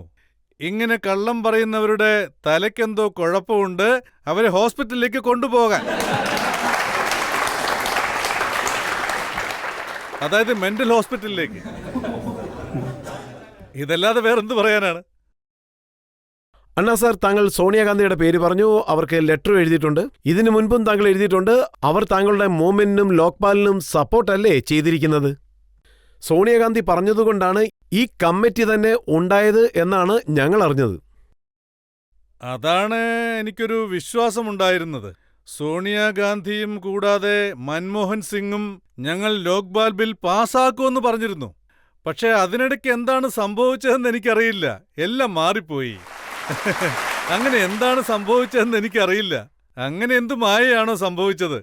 ഒന്നും മനസ്സിലായില്ല. ലോക്പാൽ ബിൽ എങ്ങനെയും കൊണ്ടുവരാമെന്നാണ് രണ്ടുപേരും എന്നോട് പറഞ്ഞത്. നല്ല നിയമം കൊണ്ടുവരണമെന്ന് പറഞ്ഞു. അത് കഴിഞ്ഞ് രണ്ടുപേരും മാറിപ്പോയി. സോണിയാഗാന്ധിയുടെ നാഷണൽ അഡ്വൈസറി കമ്മിറ്റിയുടെ ഒരു മെമ്പറുണ്ട്, ഹർഷ് മന്ദർ. അദ്ദേഹത്തിന്റെ ആർട്ടിക്കിൾ ഞാൻ വായിച്ചിരുന്നു. എന്തുകൊണ്ടാണ് ഞാൻ അണ്ണാ ഹസാരെയോടൊപ്പം ജന്തർ മന്ദറിൽ പോയി ഇരുന്നില്ലെന്ന്. അതിനുള്ള കാരണം അദ്ദേഹം പറയുന്നുണ്ട്. അതിൽ പ്രധാനപ്പെട്ട കാരണം എന്താണെന്ന് വെച്ചാൽ സ്റ്റേജിൽ ഭാരത് മാതാവിന്റെ ഒരു ഫോട്ടോ ഉണ്ടായിരുന്നു. അത് RSS വെച്ചതാണെന്നാണ് അദ്ദേഹം പറയുന്നത്. അതായത്, നമ്മൾ ഏത് നിറത്തിലുള്ള കണ്ണടയാണോ വെച്ചിരിക്കുന്നത്, എല്ലാം ആ നിറത്തിലേ നമുക്ക് കാണാൻ കഴിയും. ആ കണ്ണട ഏത് നിറത്തിലാണോ ഉള്ളത്, അപ്പൊ പിന്നെ ആ നിറത്തിലല്ലേ കാണാൻ കഴിയൂ. കണ്ണാടിയുടെ നിറത്തിനനുസരിച്ചാണ് എല്ലാ കാര്യങ്ങളും. മറ്റൊരു പ്രധാനപ്പെട്ട കാരണം അദ്ദേഹം പറഞ്ഞത് എന്താണെന്ന് വെച്ചാൽ സ്റ്റേജിൽ RSSന്റെ രാം മാധവ് വന്നിരുന്നു. പിന്നെ RSSന്റെ നേതാവായ ബയായി ജോഷി താങ്കൾക്ക് ലെറ്റർ എഴുതുകയും ചെയ്തു. അതുകൊണ്ടാണ് അവരൊക്കെ ജന്തർ മന്ദറിലേക്ക് വന്നില്ലെന്ന്. അതായത് താങ്കൾക്ക് സപ്പോർട്ട് ചെയ്യാൻ വേണ്ടി. ആര് വന്നാലും ആര് വന്നില്ലെങ്കിലും എനിക്കൊരു വിഷമവുമില്ല. ഞാൻ നേരത്തെ പറഞ്ഞ പോലെ ഏതൊരു പാർട്ടിയെയും ഏതൊരു സംഘടനയെയും ഞാൻ സപ്പോർട്ട് ചെയ്യില്ല. അതുകൊണ്ടാണ് ഞങ്ങളുടെ വേദികളിൽ ഒരു രാഷ്ട്രീയക്കാരും ഉണ്ടാവില്ല. പക്ഷെ ഒരാൾ മാത്രം വന്നു. അതിനുശേഷം ഞങ്ങളുടെ സംഘാടകർ താഴെയിരുന്നു. അതായത്, ചില സമയത്ത് എന്താണ് സംഭവിക്കുക എന്നാൽ, ഞങ്ങൾ പോരാട്ടം നടത്തുമ്പോൾ ആ പോരാട്ടത്തിൽ രാഷ്ട്രീയ പാർട്ടിയിലുള്ളവർ വന്ന് എൻ്റെ അരികിലിരിക്കും, പിന്നീട് ഫോട്ടോ എടുക്കും, അത് കൊണ്ടുപോയി രാഷ്ട്രീയ നേട്ടങ്ങൾ ഉണ്ടാക്കും. അതുകൊണ്ട് ഞാൻ ആരെയും അനുവദിക്കില്ല, ഒരു രാഷ്ട്രീയക്കാരെയും. താങ്കൾക്ക് ഞാൻ സന്ദർഭം തരാം. ഇപ്പോൾ ഒരേ ഒരു ചോദ്യം മാത്രം ഞാൻ ചോദിക്കുകയാണ്. താങ്കൾ ഒരു പാർട്ടിക്കാരെ അകത്തേക്ക് വിടില്ലെന്ന് പറയുകയാണ്. പക്ഷേ താങ്കളുടെ ഈ പ്രക്ഷോഭം മുഴുവനും ആന്റി കോൺഗ്രസ് പോലെ താങ്കൾക്ക് തോന്നുന്നില്ലേ? കോൺഗ്രസിനെ ടാർഗറ്റ് ചെയ്യുന്ന പോലാണ്. വരാൻ പാടില്ലെന്ന് പറഞ്ഞാൽ എന്റെ അടുത്ത് വരാൻ പാടില്ലെന്നാണ് പറഞ്ഞത്. വേണമെങ്കിൽ മുന്നിലിരിക്കൂ. രാജ്യത്തിന് വേണ്ടി പോരാടണമെങ്കിൽ മുന്നിലിരിക്കൂ. എന്റെ അടുത്ത് വന്നിരിക്കാൻ പാടില്ല. അതായത്, ഈ രാജ്യത്തിന്റെ നന്മയ്ക്ക് വേണ്ടി എല്ലാവരെയും ഒരുമിച്ച് ചേർക്കണമെന്നാണ് എൻ്റെ ആഗ്രഹം. പക്ഷേ ചില സമയങ്ങളിൽ രാഷ്ട്രീയക്കാർ എന്നെ വെച്ച് ദുരുപയോഗം ചെയ്യുന്നു. ആ ഒരു കാരണം കൊണ്ട് ഞാൻ ആരെയും അടുത്ത് നിർത്തില്ല. മുന്നിലിരിക്കാൻ പറയും. നിങ്ങൾക്കറിയാം, ഉമാഭാരതി വന്നിരുന്നു. ഞങ്ങളുടെ ആളുകളെല്ലാം ചേർന്ന് അവരെ പുറത്തേക്ക് ഓടിച്ചു. അതിന് ഞാൻ ക്ഷമ ചോദിക്കുന്നു. അത് തെറ്റാണ്, ജനാധിപത്യത്തിന് ചേർന്നതല്ല. ജനങ്ങൾക്കിടയിലിരിക്കാൻ ആരെയും നമ്മൾ തടയരുത്. അത് ഏത് പാർട്ടിക്കാരാണെങ്കിലും ഏത് വ്യക്തിയാണെങ്കിലും തടയാൻ പാടില്ല. പൊതുജനങ്ങളോടൊപ്പം അവർക്കിരിക്കാം, പക്ഷെ സ്റ്റേജിലിരിക്കാൻ പാടില്ല. ഇതാണ് ഞങ്ങളുടെ റൂൾ. കാരണം എല്ലാരും നമ്മുടെ നാട്ടുകാർ തന്നെയല്ലേ. ആരും വേറെ രാജ്യത്തുനിന്ന് വന്നവരല്ലല്ലോ. എല്ലാം നമ്മുടെ ആളുകളാണ്.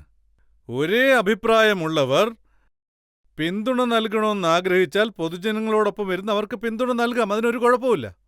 അത് ശരിയാണല്ലോ. എന്റെ ചോദ്യം എന്താണെന്ന് വെച്ചാൽ, താങ്കൾ ഇപ്പോൾ പറയുന്നു ലോക്പാൽ ബിൽ കൃത്യമായിട്ട് വന്നില്ലെങ്കിൽ, സർക്കാർ പറയുന്നത് പോലെ വന്നാൽ അതുകൊണ്ട് പ്രയോജനമൊന്നുമില്ലെങ്കിൽ നിങ്ങൾ പ്രക്ഷോഭം നടത്തുമെന്ന് പറയുന്നു. അതായത് ഇക്കാര്യത്തിൽ എനിക്കും കുറച്ചൊക്കെ നോളജ് ഉണ്ട്. എന്റെ എക്സ്പീരിയൻസ് വെച്ച് 10 മുതൽ 15% ജനങ്ങളാണ് ഇത് അംഗീകരിക്കുന്നത്. നിറയെ ആൾക്കാർക്ക് സമരത്തിൽ പങ്കെടുക്കാൻ ആഗ്രഹമുണ്ട്, പക്ഷെ അവരുടെ മനസ്സ് അതിനെ അനുവദിക്കുന്നില്ല. ചില ആൾക്കാരുടെ ജീവിത സാഹചര്യമാണ് തടസ്സം നിൽക്കുന്നത്. അങ്ങനെയുള്ള ആൾക്കാരെ നിങ്ങൾ എങ്ങനെ നിയന്ത്രിക്കും? ഈ രാജ്യം മുഴുവൻ ആ പോരാട്ടത്തിൽ പങ്കെടുക്കാൻ നിങ്ങൾ എന്ത് ശ്രമമാണ് ചെയ്യുന്നത്? വീട്ടില് കുട്ടികളും മക്കളും അച്ഛനും അമ്മയും എല്ലാവരും ഉള്ളവർ എങ്ങനെയാണ് പുറത്തു വരിക? എന്നെ സംബന്ധിച്ചിടത്തോളം ഞങ്ങൾ മുഴുവൻ സമയവും പോരാടുന്ന പോലെ കുടുംബം നോക്കുന്നവർക്ക് ഒരിക്കലും പോരാടാൻ കഴിയില്ല. പക്ഷെ ഒരു കാര്യം അവർക്ക് ചെയ്യാൻ കഴിയും. എവിടെയൊക്കെ പോരാട്ടം നടക്കുന്നുണ്ടോ അവിടെ വന്ന് അവർക്ക് ഇതിനെ പിന്തുണയ്ക്കാമല്ലോ. അതിനവർക്ക് എന്താണ് ബുദ്ധിമുട്ടുള്ളത്? അത് ചെയ്താൽ തന്നെ ഇതൊരു വലിയ പിന്തുണയാവും. കൂടാതെ മറ്റൊരു കാര്യം എന്തെന്നാൽ 60 വയസ്സായി കഴിഞ്ഞു, 65 വയസ്സായി കഴിഞ്ഞു, 70 വയസ്സായി കഴിഞ്ഞു, അവരുടെ മക്കളൊക്കെ സെറ്റിലായി കഴിഞ്ഞു. അങ്ങനെയുള്ളവർ ജയിലിലേക്ക് പോകുന്നതിൽ എന്താണ് കുഴപ്പം? അതിലെന്ത് തെറ്റാവുന്നത്? കാലത്ത് എഴുന്നേറ്റ ഉടനെ പ്രാതലും ഉച്ചയ്ക്കും വൈകിട്ടും ഭക്ഷണം അവിടെ കിട്ടുമല്ലോ. പറ്റാവുന്നിടത്തോളം നമുക്ക് പിടിച്ചു നിൽക്കാം. താങ്കൾ പറഞ്ഞത് ശരിയാണ്, ഇത് മനസ്സിലാക്കാൻ ഞാൻ ശ്രമിക്കുന്നത്. ശരി, അത് വിട്ടേക്ക്. ഇങ്ങനെയാണ് നമ്മൾ പിന്തുണയ്ക്കേണ്ടത്. പക്ഷേ അണ്ണാ സാർ, പലരും പറയുന്നത് എന്താണെന്ന് വെച്ചാൽ താങ്കളുടെ മൂവ്മെന്റിൽ ചെറുപ്പക്കാരാണ് കൂടുതലും. അവരെല്ലാം ഇലക്ഷനിൽ വോട്ട് ചെയ്യാൻ പോലും പോകാറില്ലെന്ന്. ഇനി അങ്ങോട്ട് യുവാക്കൾ തയ്യാറായിരിക്കണം. 10 സ്ഥാനാർത്ഥികൾ നിൽക്കുന്നുണ്ട്. ആ 10 സ്ഥാനാർത്ഥികൾക്ക് വോട്ട് ചെയ്യുന്നവർ പറയുന്നു, ഈ 10-ൽ ഒരാളെ പോലും എനിക്ക് തീരെ ഇഷ്ടപ്പെടുന്നില്ല, കറപ്റ്റഡാണ്, ഞാൻ ആർക്ക് വോട്ട് ചെയ്യുമെന്ന് പറയുന്നു. സർക്കാരിനെതിരെ ചോദ്യം ഉന്നയിക്കുന്നു. 10 കാൻഡിഡേറ്റും ചെയ്യാതെ നോട്ടയ്ക്ക് നിങ്ങളുടെ വോട്ട് ചെയ്യൂ. 11ാമത്തെ നോട്ടയ്ക്ക് 11ാമത്തെ. അപ്പൊ വോട്ടർ നോക്കും, ഒരാളെയും ഇഷ്ടപ്പെട്ടില്ല. അപ്പൊ ഇഷ്ടപ്പെടാത്തവർക്ക് വോട്ട് ചെയ്യില്ല. അപ്പോൾ ആ 10 പേരേക്കാൾ വോട്ട് കൂടുതൽ വീണിട്ടുണ്ടെങ്കിൽ എലക്ഷൻ റദ്ദാക്കും. വീണ്ടും എലക്ഷൻ വെക്കേണ്ടി വരും. ഇനിയും വോട്ടേഴ്സിന് നിങ്ങൾ പണം വാരിക്കൊടുക്ക്. 10 കോടിയിൽ കൂടുതലാണ് ചെലവഴിക്കുന്നത്. ഒരു ഇലക്ഷനിൽ 10 കോടിയിൽ കൂടുതൽ നഷ്ടമുണ്ടായാൽ അവരുടെ തലച്ചോറ് പ്രവർത്തിക്കും. അതാണ് നമ്മൾ ചെയ്യേണ്ടത്.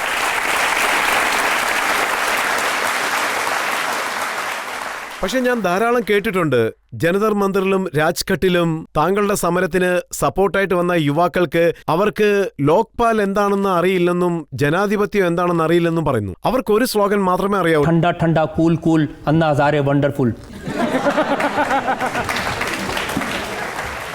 ഇപ്പോൾ നടന്ന പോരാട്ടത്തിൽ യുവാക്കൾ പങ്കെടുത്തിരുന്നു. അവർ നിങ്ങൾ പറയുന്ന പോലെയല്ല. ഞാൻ അവരെ ശ്രദ്ധിച്ചു. 400-500 നഗരങ്ങളിൽ നിന്ന് ഒരുപാട് യുവാക്കൾ വന്നിരുന്നു. അവരുടെ കയ്യിലുണ്ടായിരുന്ന ആ ദേശീയ പതാക എനിക്ക് വളരെ പ്രാധാന്യമായി തോന്നി. ഈ പോരാട്ടത്തിലൂടെയെങ്കിലും ചെറിയ രീതിയിൽ ദേശസ്നേഹം അവരിൽ ഉണ്ടായിട്ടുണ്ട്. അവർ ഘോഷം മുഴക്കി, അവർ മുദ്രാവാക്യം വിളിച്ചു, ഇൻകുലാബ് സിന്ദാബാദ്, വന്ദേ മാതരം, ഭാരത് മാതാ കി ജയ്.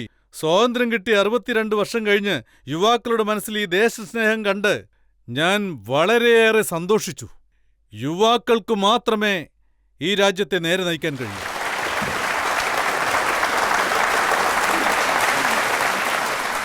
അണ്ണാ സാർ, ജനങ്ങളുടെ മനസ്സിലുണ്ടായിരുന്ന എല്ലാ വിധത്തിലുമുള്ള ചോദ്യങ്ങളും സംശയങ്ങളും ഞങ്ങൾ താങ്കളോട് ചോദിച്ചു കഴിഞ്ഞിരിക്കുകയാണ്. അതിന്റെ ഉത്തരം കേൾക്കാൻ ഞങ്ങൾ ശ്രമിച്ചു. ഇപ്പോൾ ഒരു ബ്രേക്ക് എടുക്കാൻ പോവുകയാണ്. ബ്രേക്കിന് ശേഷം നമ്മൾ ആപ്കി അദാലത്തിൽ ഇന്നത്തെ ജഡ്ജിയായ ഓം താൻവിയുടെ ജഡ്ജ്മെന്റ് എന്താണെന്ന് നോക്കാം.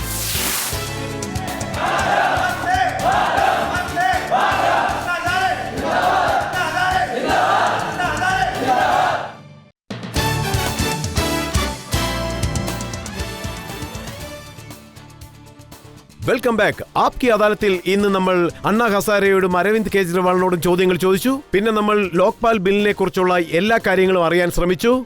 അണ്ണാ ഹസാരെയുടെ ഈ സമരത്തിന് പിന്നിൽ ആരെങ്കിലും ഉണ്ടോ എന്ന് അറിയാൻ നമ്മൾ ശ്രമിച്ചു. ഈ പ്രക്ഷോഭത്തിൽ ഇദ്ദേഹത്തോടൊപ്പം വന്ന ജനങ്ങൾ എത്രത്തോളം സീരിയസ് ആണെന്നും നമ്മൾ അറിയാൻ ശ്രമിച്ചു. ഇപ്പോൾ ആപ്കി അദാലത്തിൽ ഇന്നത്തെ ജഡ്ജിയായ ജൻസക്തയുടെ എഡിറ്ററായ ഓം താൻവിയുടെ ജഡ്ജ്മെന്റ് നോക്കാം. അണ്ണാ ഹസാരെയും ഒപ്പം അദ്ദേഹത്തിന്റെ സഹയാത്രികനായ അരവിന്ദ് കെജ്രിവാളും വളരെ വ്യക്തമായിട്ട് ചോദിച്ച ചോദ്യങ്ങൾക്കെല്ലാം ഉത്തരങ്ങൾ നൽകി. ഇതുവരെ ജനങ്ങളുടെ മനസ്സിലുണ്ടായിരുന്ന കൺഫ്യൂഷനുകൾക്ക് ഇപ്പോൾ വ്യക്തത വന്നിരിക്കുന്നു. ഗവൺമെന്റുമായിട്ട് ഇപ്പോൾ നിങ്ങൾ നടത്തുന്ന ഏറ്റുമുട്ടൽ ഇത് മുന്നേ തന്നെ സംഭവിക്കുമെന്ന് ആളുകൾ വിചാരിച്ചിരുന്നു. ഏതൊരു ഗവൺമെന്റും അത്ര പെട്ടെന്നൊന്നും കീഴടങ്ങാൻ തയ്യാറാവില്ല. അതായത് ഈ ജോയിന്റ് കമ്മിറ്റി ഒരു ശരിയായ തീരുമാനത്തിൽ എത്തുമോ എന്ന ഒരു സംശയം ഇപ്പോഴും ജനങ്ങൾക്ക് ഉണ്ട്. പക്ഷേ അണ്ണാ ഹസാരേക്ക് ലഭിച്ചുകൊണ്ടിരിക്കുന്ന ഈ ജനങ്ങളുടെ സപ്പോർട്ട് അത് ഇനിയും കൂടുതൽ ശക്തമാക്കി തുടർച്ചയായി ജനങ്ങളോട് സംവദിച്ചുകൊണ്ടേയിരിക്കണം. ലോക്പാലിനെ പറ്റിയും അതുപോലെ തന്നെ അതിലടങ്ങിയിരിക്കുന്ന പല പ്രൊവിഷൻസിനെ പറ്റിയുമൊക്കെ ഒരുപാട് കാര്യങ്ങൾ ഇനിയും ജനങ്ങൾക്ക് പൂർണ്ണമായും മനസ്സിലാവേണ്ടതുണ്ട്. അതുകൊണ്ട് അടുത്ത ഘട്ടത്തിലെങ്കിലും ഈ കമ്മിറ്റി ഒരു നല്ല തീരുമാനമെടുക്കുമെന്ന് ഞങ്ങൾ വിശ്വസിക്കുന്നു. പക്ഷേ അദ്ദേഹത്തിന്റെ ആ കമ്മിറ്റിയുടെ ലക്ഷ്യത്തിലോ ഉദ്ദേശത്തിലോ ഒരു സംശയവും ഉണ്ടാവില്ല എന്നാണ് വിശ്വസിക്കുന്നത്. അതുകൊണ്ട് ഈ നീതിപീഠം അദ്ദേഹത്തെ എല്ലാ കുറ്റാരോപണങ്ങളിൽ നിന്നും കുറ്റവിമുക്തനാക്കുന്നു.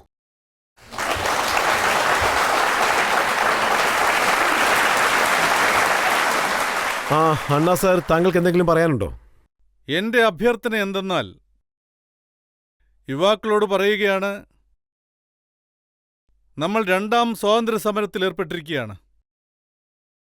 ഇതിൽ വിജയിക്കണമെങ്കിൽ 5 കാര്യങ്ങൾ മനസ്സിലുണ്ടാവണം. ആദ്യം നമ്മുടെ പെരുമാറ്റം നല്ലതായിരിക്കണം, ചിന്തകൾ നല്ലതായിരിക്കണം, ജീവിതത്തിൽ കളങ്കമില്ലാതിരിക്കണം, ഒരു കളങ്കവും പാടില്ല. പിന്നെ ജീവിതത്തിൽ ത്യാഗമനോഭാവം ഉണ്ടാവണം, അപമാനം സഹിക്കാനുള്ള ശക്തിയുണ്ടാവണം. അപമാനം, ഇൻസൾട്ട്, നിങ്ങൾക്കുള്ളിൽ എത്ര ശക്തിയുണ്ടോ ഇൻസൾട്ട്, അത്രത്തോളം നിങ്ങൾക്ക് ഈ രാജ്യത്തിന് നല്ലത് ചെയ്യാനായി കഴിയും. ഇതാണ് നമ്മുടെ ചരിത്രം. ഇതാണ് നമ്മുടെ ചരിത്രം. ഇത് മാത്രം മനസ്സിലുണ്ടായാൽ മതി. നമസ്കാരം.